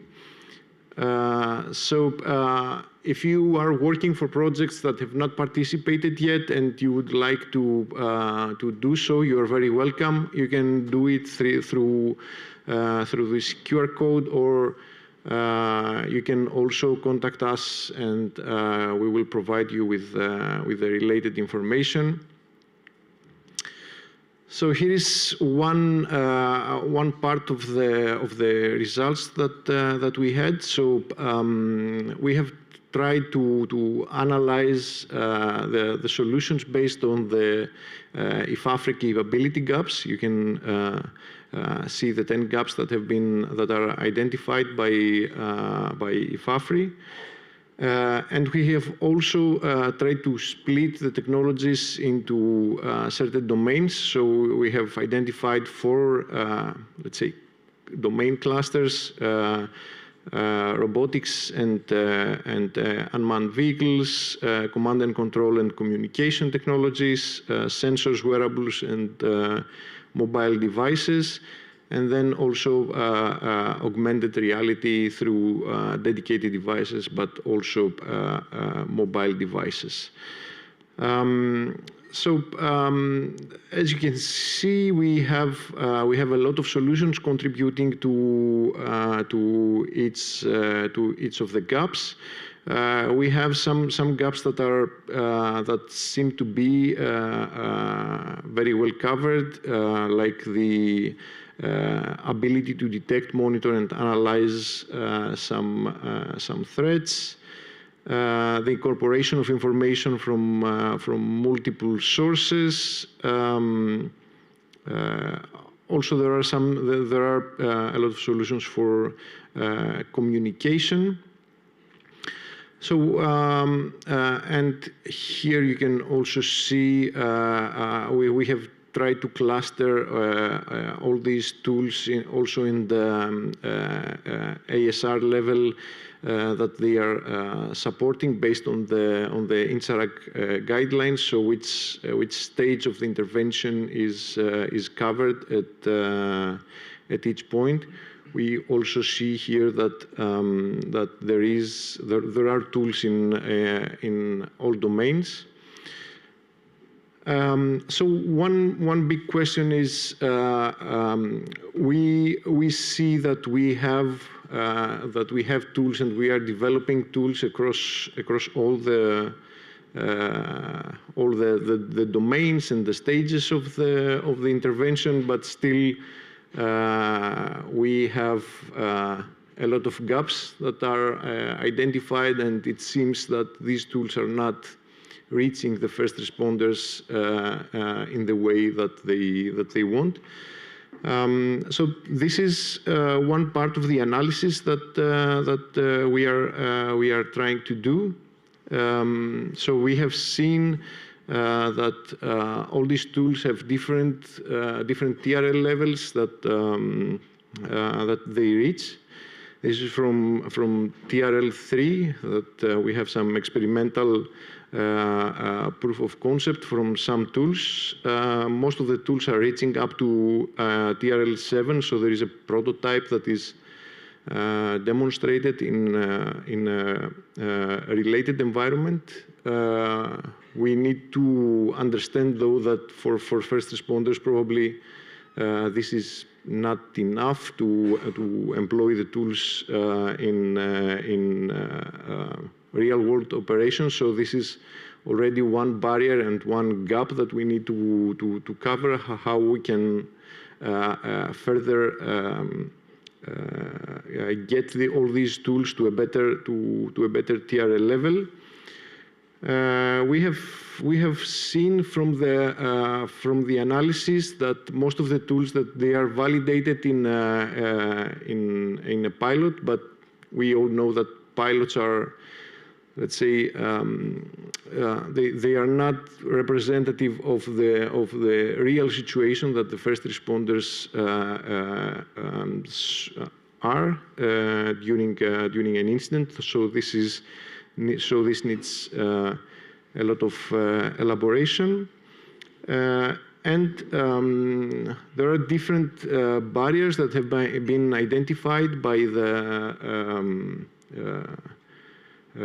the technology providers on reaching a stage where this can be commercially exploitable and usable by first responders.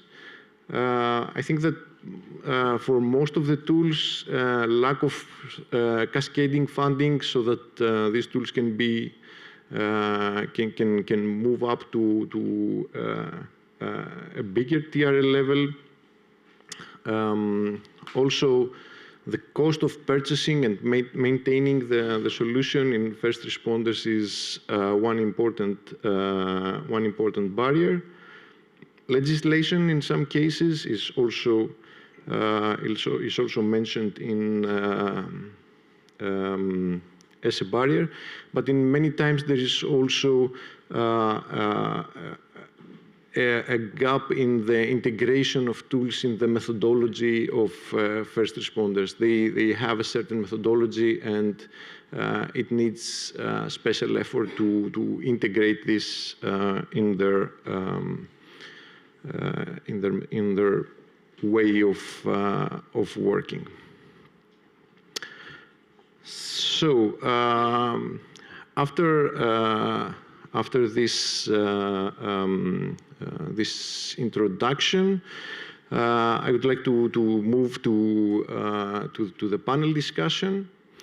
So discussing about technological gaps, I will go to Evangelos first. So Astral is offering a C2 and incident management system that is in use by some first responders also in Greece. So what do you think that are the main technological gaps in this domain? Does it work? Yeah. Good morning, everyone. Thank you also for being in this panel. To reply to your question and to discuss about technological gaps in the crisis management domain, it's quite complicated.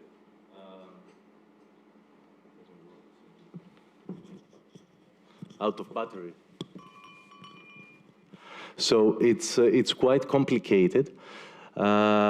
Especially considering the context in which we are discussing, which is European funding or work that is being done by DG ECHO or DG Home in this domain. But I would like to focus more on the fact that from what has been seen from the analysis of the inventory and also from wishes and requirements that we see from our clients in the crisis management domain, it requires a paradigm shift to proactiveness rather than reactiveness. So a lot of tools that are being developed, if I'm not wrong, 90% of the tools in the inventory are reactive tools. And I understand that these kind of tools are much more excited for the personnel that they are responding. However, I think response planning, building scenarios for upcoming disasters, investing in training.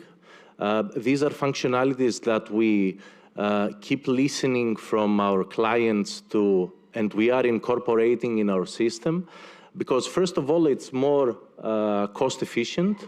Other than that, it really promotes collaboration among the users.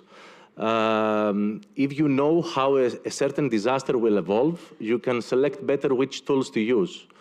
So I think working in the direction of researching in the development and the delivery of such tools that require modeling, require more information about response planning, promote more training procedures. This would be something that it's worth investing, and also in the context of these European projects, and something that we identify lacking significantly. Thank you very much. There is one slide that I have with a Slido link, if we can, yeah. So as we are having the discussion, you can also participate in the discussion and try to also identify some gaps that you have encountered in your work. So you can please use this link, and you can put down your own gaps. Thank you. So continuing with the panel, I would like to make the same question also to Alexander, who is working for CS that has a similar product. Additionally, CS is working a lot with augmented reality technologies and this hypervision technology. So, Alexander, what would be your comments on the subject? Thank you, Tassos. Thank you for being here and being invited into this panel. What I would say about augmented reality, one of the first gap is the hardware to be integrated and to be validated to be used into operational use cases, which means that it has to be integrated into all the entire equipment, respecting all the regulations, the norm, anti-explosive, ATX norms. It has to be to stand the battery enough time, depend how long lasts the fire, for example, in a building. We have experimented with the Rescue project many uses with wearables displayed directly to firefighters information. For example, one of the things also which is very cool is when firefighters enter a building full of fire and smoke, they don't see anything, they can get lost, so they have cords that they have to take themselves to know where they are, and this gives the exit path also if they are stuck. So this is very important to do this. And we have done with augmented reality because we have positioning and so on to draw the path directly without having the burden of having this wire, which is cool. But then the firefighters say, okay, I like the technology. It helps me. I'm faster with this. But what happens if in the middle of the smoke, I'm out of battery? I'm doomed. So there's also the question with the technology about the trustfulness that we can have. And yes, and there's no perfect solution. As today, we also have to accept that the technology is not perfect. There are drawbacks. And I think which is interesting also is that the end users, even in front of the, let's say, control center, the augmented reality, you have the control center, you have all the information. Also have to see that we have to be aware that there are limitations in technology, and those limitations will keep on going. If I talk about artificial intelligence, we want a lot of sensors, a lot of cameras, of sensors, equipment, capturing information. Yes, that's great. You have all this information coming, a lot of data. But the data gives true alarms and false alarms, false detections, a lot. Even if you think it's not a lot, when you are in operation, in a crisis moments, it seems to be too much overall. Then you have also to distinguish between true and false information. So it means also that the users, they're not just watching the information, they also have to be active to know that this can be true, this can be false information. I have to be active, and because most of the time for artificial intelligence, they're based on machine learning, based on the data that we feed for learning, which we don't necessarily have because it involves people, because of GDPR, because of a lot of things. We need also the end users during the management, during crisis, during surveillance, to be active and to feed the machine with you have to learn that this is not true detection, this isn't true detection. So the users also, they have to be active to help the technology, the research gaps to be reduced, because we don't have a solution today and within the next 5 years to many of the true problems that operationals have. Okay, thank you very much. Moving to Lefteris, ICCS has a good track record working on projects with wearables, with communication, especially in the medical domain, with Nightingale, and also participating to HyperCureNet, PCP. So, what are the main research challenges that you are encountering in this domain? Yeah, thanks, Tassos. We are going to have also a dedicated session on this, but I can make a spoiler, let's say, of what we are going to discuss. Surely, yes, except from many others, being a research institute, so we have a broad spectrum of applications. The last years, we focused a lot on this. Definitely the challenges are relevant to what Alexander also said, and actually we discussed this also on Monday, meaning that it becomes it becomes quite frequent in the discussion, the lack of data, meaning this is something quite important, and this is relevant to any type of system that needs to be based not necessarily in AI and with millions of layers, neural nets, etc. Even simpler models, even deterministic models needs to be validated.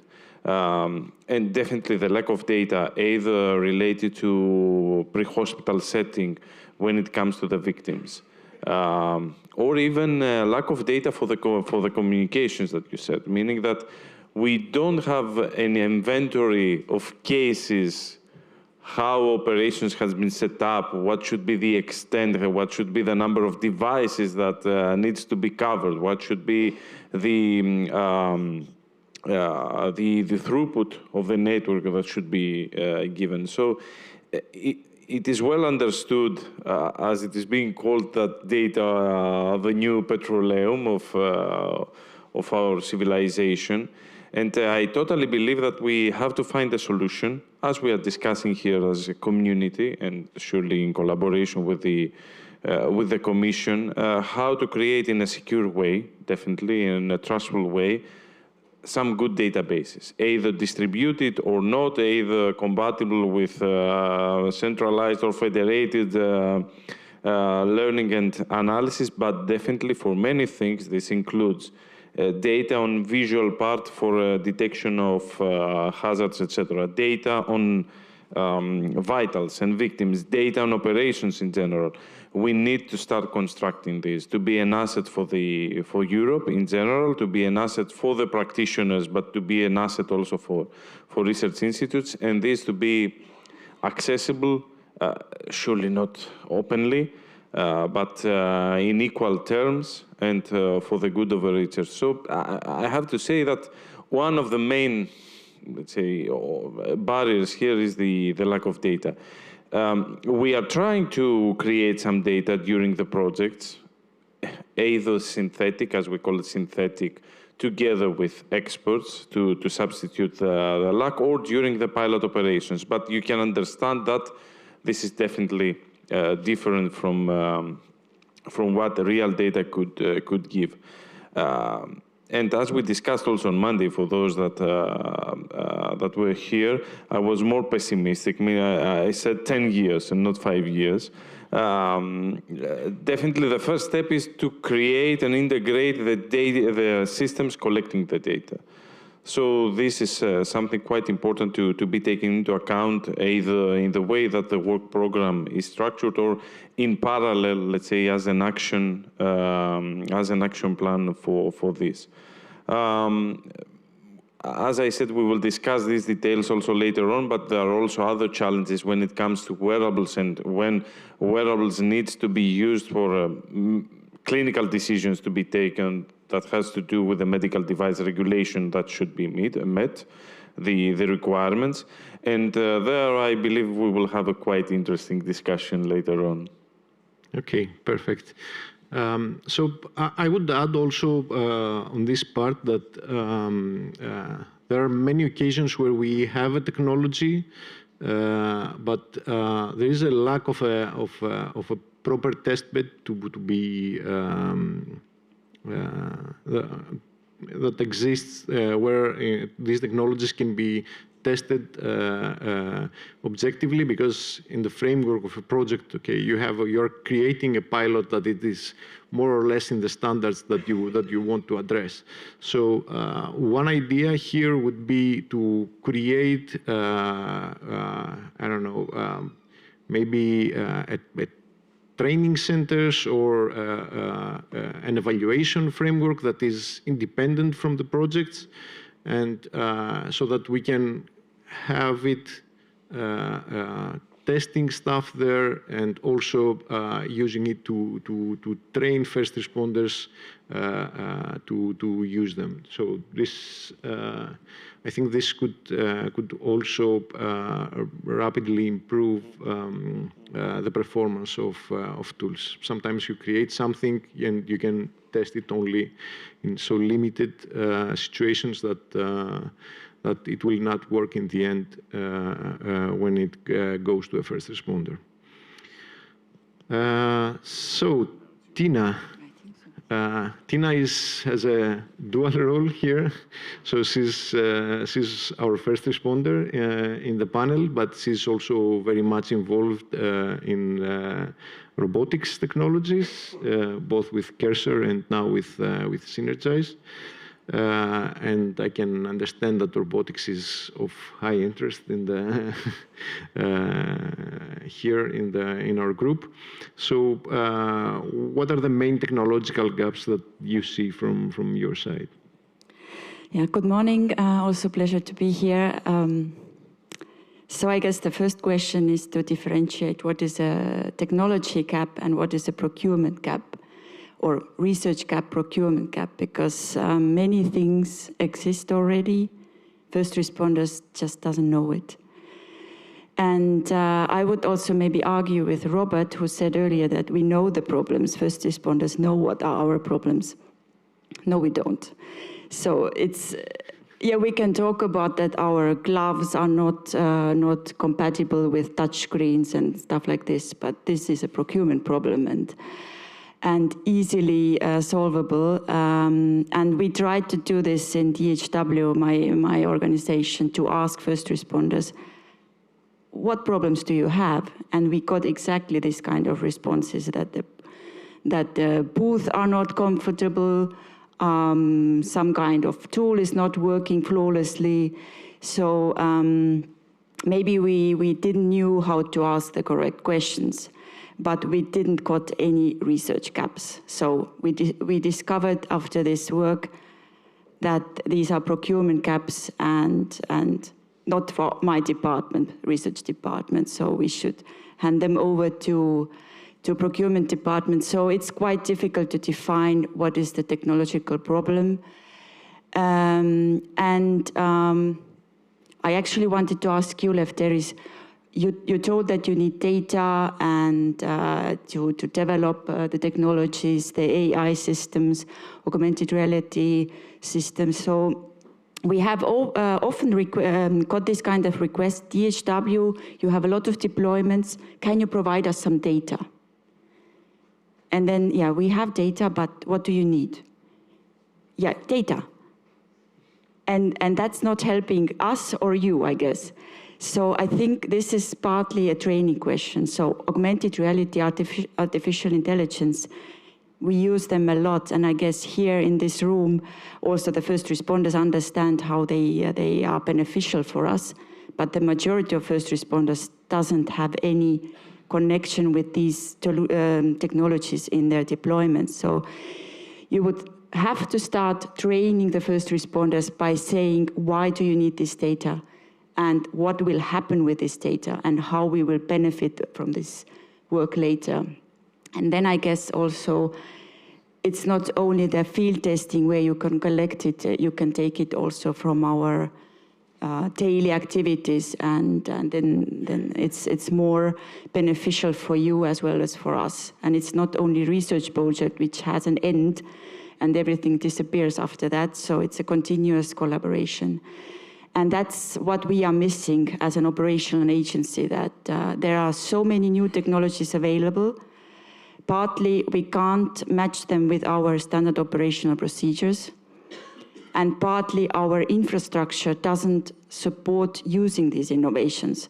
So the huge data that we get with new technologies, we have no network to accommodate this data, this volume of data. And yeah, these are my thoughts. And maybe one thing, when you showed Tassos the results of this survey we did, the gap number 10, the IFAFRI gap number 10, this is about the safety of first responders. Also, as Robert said in the morning, this is the biggest priority for us. And this had the less solutions available. So this is our problem, and we are looking at you that we should look into this aspect, how we can make the deployment safer for us. Thank you very much. We have. May I, or you want to proceed? Just a comment on what Tina said.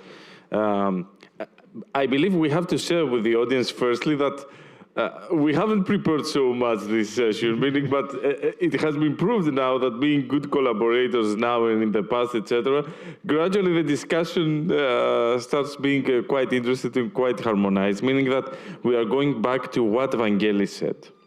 And I fully agree. And I want to echo what he said, meaning that first, we always try to focus on systems for response, systems for reactiveness, as Vangelis explained this, and also asking you data in order to develop this, etc. But probably the solution for this is to see the proactiveness, to see that the systems that will help your training, that will help data collection for your training, and in parallel also help data collection for our systems. So definitely agree, it needs to be defined. On the other hand, we have now to have in mind that the systems that we have in our hands today might take any type of data and might find relations that we never thought as human beings. So although, yes, I understand, and this focusing on training might help us define the different attributes that needs to be collected, either for supporting the evaluation of training, etc., or supporting the development of tools, but also, we shouldn't exclude any information that could be collected. Someday, it might be valuable, quite valuable. So,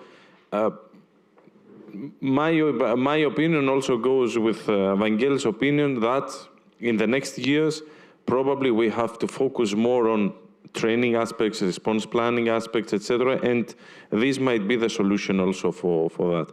When it comes now to the two underrepresented gaps, the one on detection of contaminants and the other on PPE and in general safety, I believe that has to do also with probably the data that we have collected is not also representative, meaning I'm not so sure that projects like e-notice, etc., or projects developing solutions for CBRNE have been involved in this. So we need to ensure that all the projects, either DRS02 as it was in Horizon 2020, in general DRS projects focusing on CBRNE or not, are providing results in order to be able also to assess. I'm pretty sure that with this new family of projects focusing a lot on CBRNE, like TeamUp, okay, but also many others, meaning that we saw in the work program that the focus is given there. Gap 3 might be, solutions for Gap 3 might start to increase. But when it comes to protective equipment, honestly, I haven't seen in any project an effort to make a lighter, better, safe garment. Meaning there might be, but not focusing so much on CBRNE cases. So definitely this is something that we need to focus. Okay, yeah, for sure, safety is above all, and I agree. Maybe also some dedicated calls from from the Commission could help on that. Geli, you want to make an additional comment, and then I will go to the responses of the. Yeah, I would like just to mention 3 points as basically as food for thought. One is that we discussed earlier on how we involve responders more in the projects. Obviously, can be involved in the implementation of the projects through their effort in trainings and stuff like that. But I think another proposal has been that the proposal preparation process is longer and they are involved from the beginning. All these solutions, I think they are good, but it was mentioned earlier that it's also about finding the right people. And I think the right people that they do participate in the projects and they have a genuine interest in further developing solutions for first responders in Europe, they should be also involved during the process of new calls consultation. And I know that this has been the case through CERIS and through the national committees, but I think it is a matter also of persons, because, I mean, there are a few examples of people that they do participate in such consultations and they do participate later in projects, but these are examples that they confirm the rule, basically, that it's a matter of people that they are involved at the national level in the consultation of the new topics in order for the needs of the first responders, of the responders, to be in the forefront through the topics in a more practical way, expressing in a more practical way what they need and what the potential applicants they should be developing within the projects. Another point that I would like to mention is that it's important to acknowledge that responders are not at the same level of exposure to technology across the different countries of EU. So, I mean, Robert's example, he's chief of the major port in Europe. So, I mean, it's quite understandable that there is a lot of investment and you may be exposed in new technologies that can support firefighting or can support incident handling in this setup, but it's not the case for other countries or places that are less, let's call them important in this, from this point of view. A third point that I would like to make is that it's important to look at transversability of technology. What I mean by that, for good or for bad, the crisis management domain is not a domain where profit is supposed to be made. And there are other societal domains like manufacturing, like transportation domain, like mining domains, huge domains in Europe, very well represented also under relevant DGs receiving funding and developing technologies in these domains.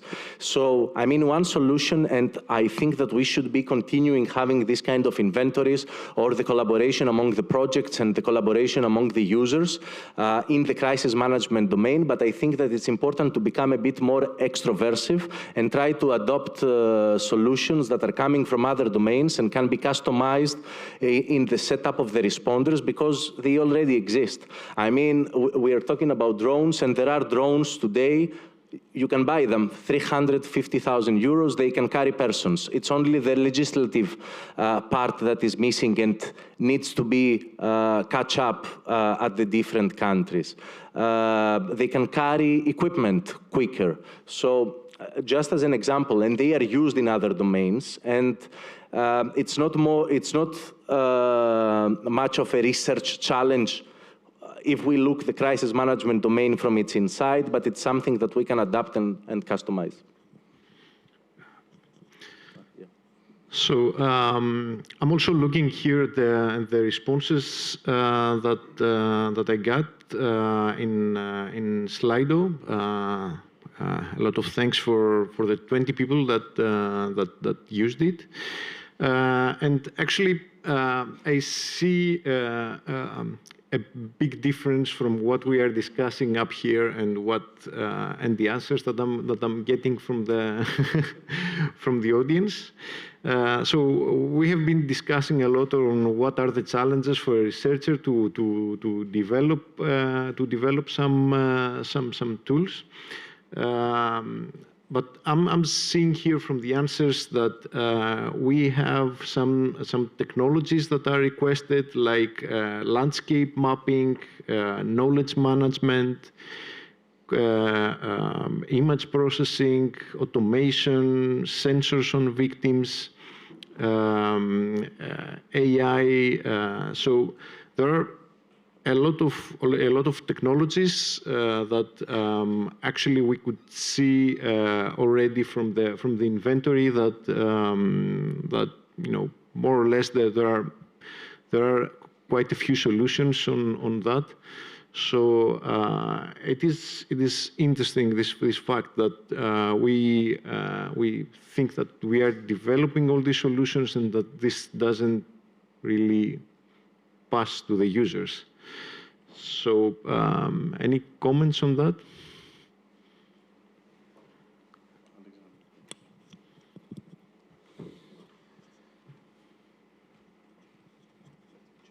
Well, I think it's not so easy for end users to adopt the technologies, new technologies, because they have to be. We have to know also how the responders work and their, I would say, daily lives and your activity, that it's a team of people working often 24 hours. They have 2-3 days of rest and again, and they have, they cannot, one person who is trained cannot be active in every crisis.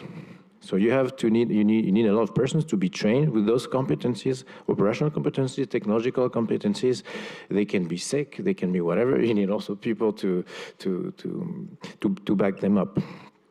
So it's not easy to integrate a new technology into a responder organization.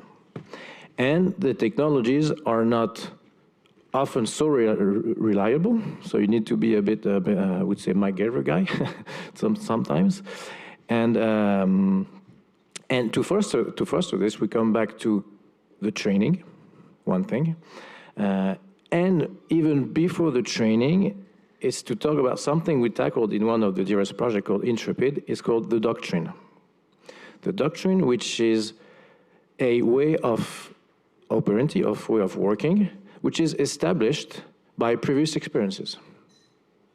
And people, commanders, a bit different from operational level, they establish how should the organizations work inside one organization. I'm going to talk about firefighters in particular here.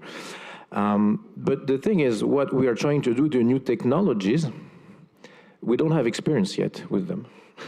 And still to be integrated into the organizations, it also needs to be, it's not only bottom up, but also from top down, integrated in the way of working. How do I work with a robot? How do I work with the sensors? You know, I just don't have sensors and, I call the drone guy because it's going to help me. No, it's because it's also in the procedure, because it's integrated. So we also need to establish a procedure with the experience that we don't have, but we have to foresee the procedure in advance, which is not so easy to be integrated. Yeah, maybe to add here, one point is the mindset of first responders. We have discussed it with other colleagues from operational field that we are trained, or the nature is that when we arrive on the scene, we go inside and we don't wait. As Robert said earlier, we're citing you a lot, Robert. So it's that you push a button and you wait until the system works. So the mindset is that you go in. And this is, again, a training matter. It takes time to change it, that we rely on the technologies. And we let the technologies do the job for us and stay in a safe area ourselves. So it's, even if the technology is available, robots, sensors, the human part is still something that we have to work a lot. It takes time. And we have started with it, and I see more and more operational agencies taking part in research. Responders are more interested, but still a lot when we ask new responders to join, they ask, what will I get from this? Because as we all know, when the project is finished, responders doesn't get anything. We get an experience, of course. We have worked hard. We have provided requirements. We have tested technologies, and then we start hoping that it will be further developed, but we will not have much impact on that. And that is, you know, the gap, the valley of death that we always talk about, but it's very difficult to solve it because it's also in our hands. The operational agencies need to look towards the new technologies. And I'm coming from quite conservative organization. The procurers have thick books where they look, okay, I need a new pump. This is the agency, I call them, please deliver those. There is a time issue. They don't have time to really look around what's available, language barrier, and the way of working also. That it's always worked well that we procure these technologies, and why do I have to do more? So it's the way of thinking in our agencies as well. This is, of course, our own issue. We have to work with it. It's not only the researchers or technology providers who can change it. So I see here work for everybody. Tassos, if I may, just a few words also from my side. Let us know about timekeeping if we are at a risk. But we have 25 minutes still, so excellent. Please. I really like the open way that we're discussing in this forum always. So what I'm always thinking, and based on the results and based on what you said, that although we are feeling that we have these solutions, are included in the inventory, that are included in our projects, the picture we are receiving, at least in live, we're hoping also that we are receiving also through remote connections some answers, and mainly from responders. What I believe it has to do with the fact that with our projects we are trying to create the mall effect for a responder, meaning having everything, having sensors, AI, robots, a lot of things. And during testing and pilot operations, we are asking them to see all these new things, not necessarily having, you know, enough information about all these technologies. More time. That might mean that it's not necessarily sure that they remember even their existence in the project of all these solutions. What I'm thinking is that, okay, we all try to include as much as possible and as better as possible solutions in our proposals in order actually to get funded. But experience shows that instead of having all the spectrum, all the solutions, all these different, probably we might give some more room to extensive testing, remove some things, leave another project to do this. And this has to do also with complementarity of projects, etc. And these initiatives might help remove some things and give some more time, some more funds for extensive testing and long-term testing, even in a research and innovation action, meaning even more, meaning that in research you might need even more extensive testing. We see, for example, the only framework that extensive testing is going to be realized is the pre-commercial procurement for 6 months to have a long-term pilot. But this is paradox, meaning that in research probably we need even more extensive testing. So these are my thoughts, meaning that I believe that we are overdoing a little bit. And this has a result that at the end we don't have the funds and the time to test properly everything, or even for the responders to be able to understand or even to remember the solutions. I'm pretty sure that there is no single firefighter or police officers that participated that can remember all the different types of middlewares that actually made a reality what we are doing. Otherwise, no data are being transferred, etc. But they don't have a clue or how to select, because at the end they will have also to select. Yes. Well, additional to that, I think that probably the SSRI calls could play this role. Maybe, I mean, we have seen that new calls have a limited budget for what we are developing. So this is, as you said, it's a burden financially for the project.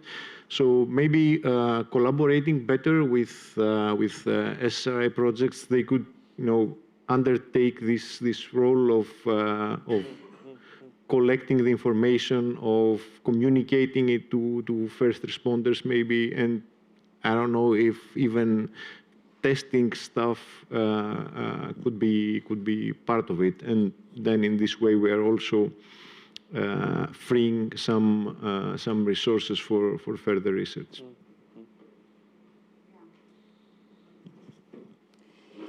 Yeah, since we are talking openly, maybe 2 messages to the Commission. Now the evaluation process is starting. We just submitted projects. So if end user, practitioner, responder participation is required in the call text, then please check if it's also visible in the work plan and budget, because we have seen a lot of requests, as also was told here today in the morning. Can you join the consortia? Everything is written. You just need to fill in the form in the portal, EU portal. So this is an opportunity for Commission to make sure, yes, first responders are involved. It's visible in the plan, and it's covered in the budget. And secondly, also what you said, Tassos, that, or you as well, that there are so many technologies involved in one project usually, because otherwise you are not successful. The competition is very high. 20, 40 projects are submitted, one is financed, so you have to do something very, very special. But first responders want focused research, that we don't have 20 solutions, but we have 5 that are focused on solving a certain issue. Again, for the Commission, maybe suggestion to look into the proposals. This is not realistic that we solve all the problems with one proposal or project. So if it's a focused approach, this is more realistic that we achieve the results that we promise. Yes.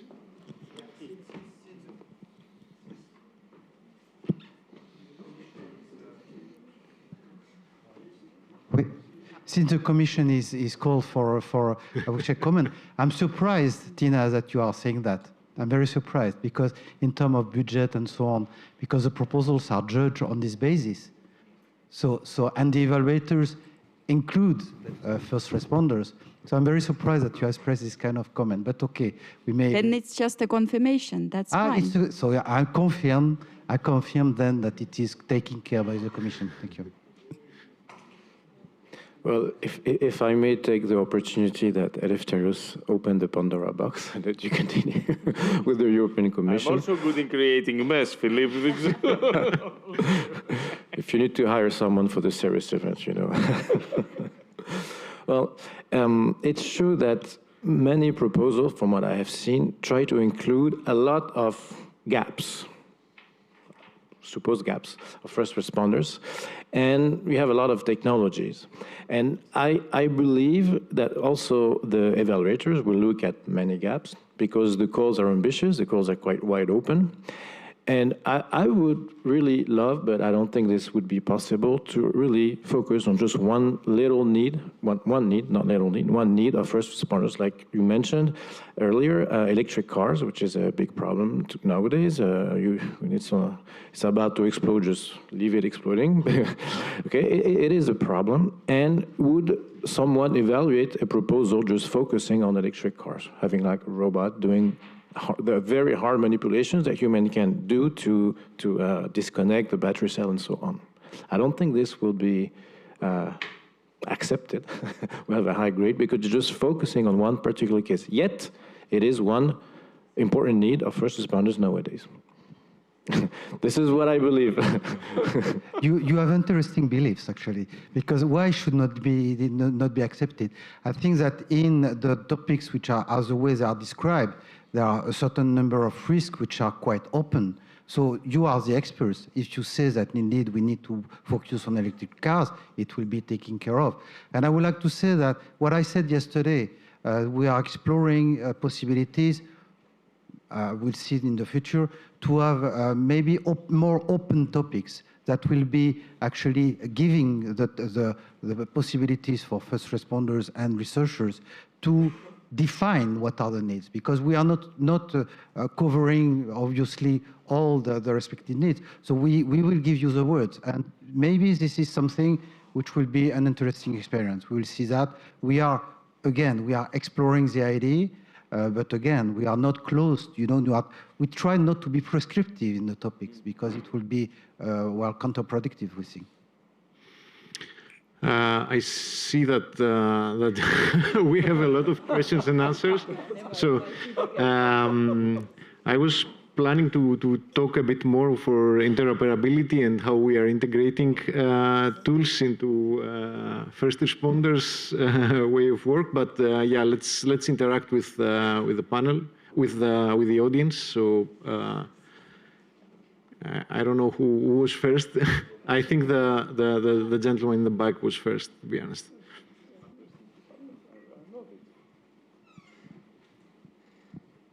Thank you very much. I'm János Pálhalmi from Data Science Labs, working in HoloScan project, a biothreat detection project. So I'm very happy to hear. Sorry, can you hear me well? Yes. Okay. I'm very happy to hear that you emphasize the importance of database building referring to data quality and the real relevant amount of data. And this is where we stopped actually on Monday evening during our panel discussion. So we all agree, I think, that usually we need more data to further develop technologies. But during our work, I also experienced that database building and sharing strategy depends on exploitation strategy as well. So can you guide us maybe into the right direction based on previous projects or best practices? How to share the data? I mean, under what type of license? Because I feel there are controversial expectations sometimes. We have to publish, we have to share, but we have to exploit and commercialize. But these cannot be done in the same projects usually. So what are the best practices to share the data, to learn from each other's projects? Thank you. Okay, I would say that there are some repositories that could be used. Zenodo, for example, is one of them.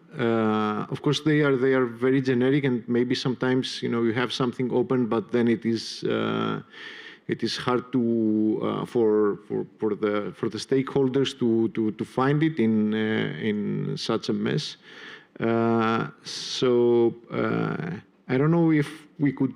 There could be in the knowledge centers. There could be a specific place could be created that we are storing all this data. Of course, it's not only about storing, because we know that creating the data may be a significant effort, but also the curation and the maintenance of the data sometimes is also a big problem. And after the end of the project, it is it's difficult to perform. I don't know if somebody from Sorry, the panel... just one sentence to make it easier to answer. So I'm not referring to the technology to share the data. We are aware of that fully. But the strategy regarding security, restriction, exploitation, etc., etc. Thank you. In my view, Tassos, if we go with the open data logic, in this domain, I believe that we are not going to collect or to be able to access the really important information, meaning that, okay, probably, yes, some information might be open, but the crucial parts that have to do with scenarios, operation, vulnerabilities that in some cases are even classified, should be somehow exchanged and collected in a really secured way. Audit should be there when it comes to who is access, if following the need-to-know basis, etc. But definitely it should be somehow centrally, as an initiative, orchestrated probably also by the Commission, meaning that it's not for ICCS or for any other organization, probably for an end-user organization might be, or for IFAFRI, for example, to take the initiative. But I'm pretty sure the Commission, also being part of the IFAFRI, could also take the lead.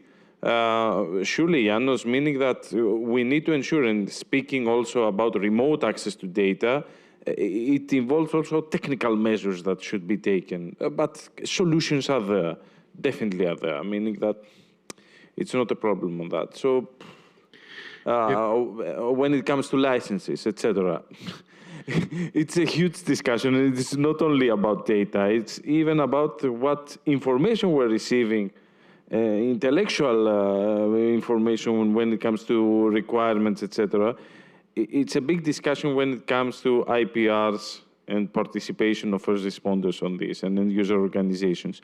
I'm pretty sure that also in the data, because they are going to be given by first responders organizations at the end, probably with our support on data collection, with the solutions on data collection, etc., but the actual data do belong to them. I believe that also the license should be somehow formed. I'm not aware of such a license, at least relevant to the security domain, should be formed in a way that when these data are being used to develop a system, a solution, a model, rights will be left to the end-user organization providing the data, And this might also ensure that this organization will support the solution, will further support the development, will further, promote the solution.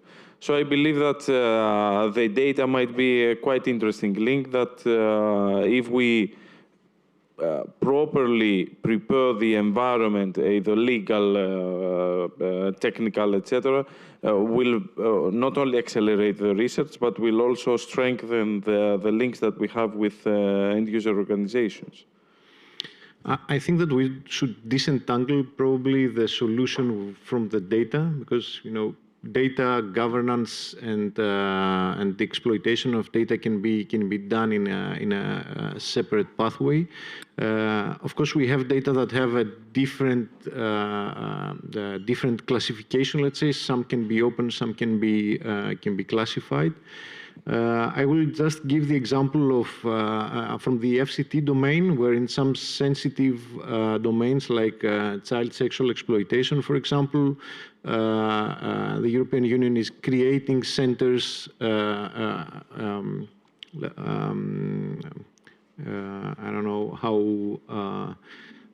Like a center that is handling this kind of data, and it is creating sandboxes for, we will create sandboxes for organizations to use.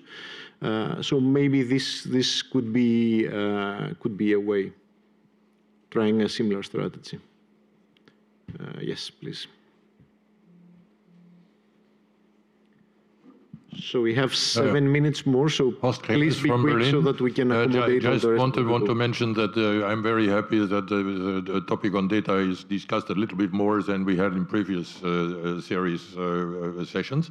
And I just want to indicate that since several years we run a community of experts in risky information management models and applications, which especially devoted to the digital part. And everyone is can give more information on this, arguing finally for joining the EU strategy for installing information spaces under the digital concepts of the European Union.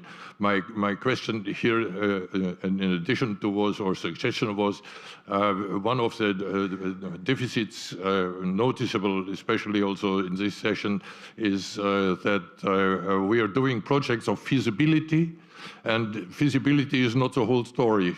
If feasibility has addition to implementing the whole thing, with whom should I do it?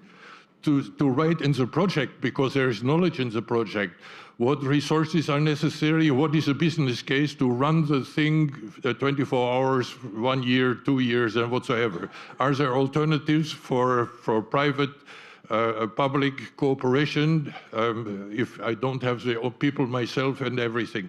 So this kind of business case behind the feasibility, that would be something which is much more near the question of, is it possible, do we have the resources to implement this, what would be needed? That is experience from the project, it should be written in the project. Thank you. May I just add one word, if I have my microphone? I'm sorry, but I still don't exactly understand what is the scope of data that we are talking about. What is in this database? Could you specify it a little bit? Exactly what is this data, what we are talking about? I think it could be many things. For example, in the medical domain, it could be like, let's say, readings from vitals from the first responders. It could be, if we are talking about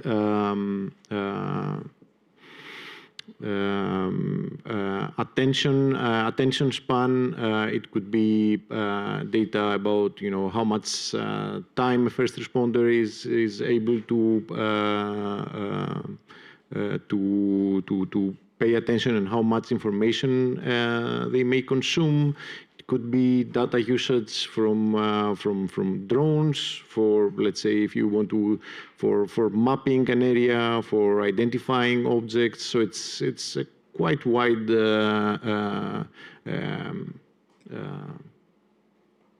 data space.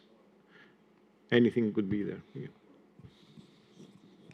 Just to try to reply to your question, when we are talking about data, we are talking about operational data and data that can be used by the so-called actionable intelligence tools. These are what, in most cases, the technology providers, they would like to have. So operational data. With respect to what was mentioned also earlier, I would also like to make a suggestion that is related to how we propose projects and how we implement them. Given the limitations in training time, given the limitations in testing time of different technologies that we all know that exist within the projects, I think it is worth considering proposing projects that they provide reference implementations so that the users, they do have a certain budget at the beginning of the project in order to keep the low maturity or of a certain maturity solutions at their premises and not to be taken away, let's say, by the technology providers in order to create small test beds or small digital playgrounds of these wild technologies in some cases in order to expose themselves more and still this originating from the European projects that are funded by the European Commission. Okay. Yes, please. I don't know who was first, sorry. What I want to do is the data for me is not a problem. If you consider that that we can, in the future, organize that before research and the technology provider begins their work, they discuss with end users, first responders. We can give data. We can give data because we have enough experience and you can explain what we need. What we need, we can give that, okay? And after that, you have a lot of schools. And we are ready, if you want, to test your product before you decided to bring it TRL 8 or more, or TRL 8. We are ready for that. You can exchange with the firefighter school to test your products and to discuss about that. And we can help you in this specific time where you need to have this experience and all these competencies to help you. Okay, thank you. Gianluca, I saw your hand also. Oh. No, it's... I'm Gerald Czech from the Austrian Fire Brigade Organization. I have a few comments. The one thing is what you, Evangelos, said about how to incorporate techniques in our operations. What we call operations, we call it tactics, or we call it tactics or standard operation procedures. Yeah, and then we have a circle that's happening. Yeah, we have first thing, and first thing has to be the standard operation procedure. What Robert said, that we have systems in place, and then there comes new technology and changes these operations. Yeah, and this is a circle. We have to go together. Yeah. So what you, Alexander, said is that we have this technology playground. It's very important. The next thing is we have to have, coming to Tina, we have to have people in our first responder organizations who talk behind gloves and boots and things like this. Yeah. So we have to, what we need is a little bit of training on the one thing on how we do requirements elicitation. There are methods on this. One can learn this. That's not so complicated. And the next thing is coming to the data issue. I mean, there is all these data spaces and Gaia-X efforts. Why not use things like this to have it covered to solve the questions you were saying? And then What we need next is we need a little bit training on how to elicit this data exactly, because what Michel said is knowledge. We have a lot of knowledge, and you can have it, it's open source, of course, because you help us. But what we need is a little bit more defined what kind of data, in what way we should elicit it. How should we gather this data? And then we can have this data gathered from real incidents, and then we go to machine learning, and then we go to the far end where we have a standard operation procedures where human, AI, and machines work together in a team. So I think we are clearly on the page. If I may, Tassos, no. It's just a question. Very short, because we are already very short about out of time. I have a slight disagreement about it's easy to have the data. From technological point of view, it's hard to get the good data. And I think what is important with the data is that having machines learning in a way is changing a bit the paradigm about how we build systems. About you have the system, you use it, it's very deterministic. Now the machines can change, and I would say the data is dynamic. You could still, as an end user, master your data and still feed in the machine for the system which will evolve thanks to the new data.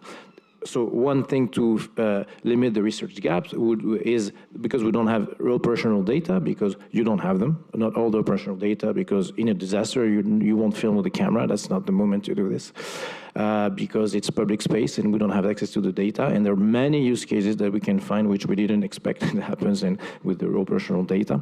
Is that the researchers invented reinforcement learning, so you could inject and learn on the go in real time with new stuff. And the thing is, this change with machine learning is that now I think the end users also are, they do master the data, and they do partly master the new system they construct by feeding with the new data when they see it. Thank you. That's just a comment. I believe that the next section in this, let's say, questionnaire that we have there is probably starting collecting these attributes, meaning now on the technology provider side to start understanding what data we miss. Mm-hmm. I believe it's an important discussion and should be precisely, let's say, open, because we know there are a lot of reports after action analysis, etc., but unfortunately machines yet prefer quantitative and well-defined data to be inserted gradually. However, they're learning also reading our language and really good. But we need, I believe, to initiate this. Okay, so Jean-Luc wanted to make a comment, or? Jean-Luc, do you want to? Yes, it's also about it's also about data. But basically, what I was a bit surprised, it's the difference in the different level of intervention between first responders. For me, first responder doesn't mean anything. You have the first responders first level, second level, who really know by practicing and by being taught. And then you have the higher level, as we could heard. I mean, you obviously the highest level, well educated to understand technology. I'm afraid to say, as first responder on the medical field, not every first responders low level are able to understand the technology. So I think that was your point, and I appreciated your point very much, that saying that we need to embark on first responders to have the advice. It's, to me, a little bit naive or romantic vision of what a first responder is. So to me, you need to focus on educating first, not with device, but with just the technology and the upgrade in technology. What is AI? What is image processing? This term, this generic things, as you would do at school, just to understand then the technology that is based on the use on these progress, to understand what can be the benefit for them once they are in the field. But if you skip this step and you ask first responders, what do you need? But I'm sure they can tell what they need, but they cannot understand what you are going to propose. So that was one of my remarks. The second is about data. I think there was a lot of discussion about data, but basically we have to understand that the most interesting data you will not have, because it comes from CBRN incident, the real one, not fire, because fire is not confidential. Well, in most of the case. When it's about confidentiality, you will not get them because the states will not provide you this data, I'm afraid to say. If you go to device for toxin detection, which is a huge gap, recognized gap at the international level for first responders, by the way. Risk assessment for toxin is just 0 for the moment. So 0. If you want to develop device for this, you will never get this data if they exist, and most of the time they don't exist because it's theoretical risk. So it's impossible to provide to developer the data that does not exist. So you need to rely on synthetic data. And in the medical field, it's even more obvious. GDPR, ethical, medical principle, you will not have access to the most interesting data that impact on the health. And you insist on a very important point, that safety. So we want to focus on safety, but you will not have access on the health impact of the things that put safety of first responder at stake. So it's like something that is really challenging. I do not have a good solution for it, I'm afraid. But indeed, synthetic data and trying to rebuild realistic data, synthetic but realistic, is probably a good way to do things. And the last point is, when we talk about doctrine and procurement, I think these are the two overlooked problems when we deal with first responders, because as you said again, at the end of the day, first responders contribute, but not sure they will get what they want if they find something really interesting. Procurement is a national, most of the time in many member states, it's a national issue. And a first responder in a training center or in a firefighters brigade, if he says, oh, chief, I would like to have this because I find it really exceptional, I doubt that St. Nicholas will be there every day. So, or Santa Claus. So at the end of the day, that's really major issue. Thank you very much. So thank you very much. We are well over time. Just extremely quick comment, then we go for lunch. We'll kill you. Jean-Luc, I fully agree on CBRN. Yes, it's a really sensitive topic, although, you know, as we progress and we understand the need, we need to see how solutions can be given. But for the health domain, my PhD was on acute lymphoblastic leukemia. The dataset that I worked was uploaded in an NCBI database. The gene expression of it was the gene expression of 86 children with acute lymphoblastic leukemia, and we don't have a similar data set for people in pre-hospital setting, let's say, etc. So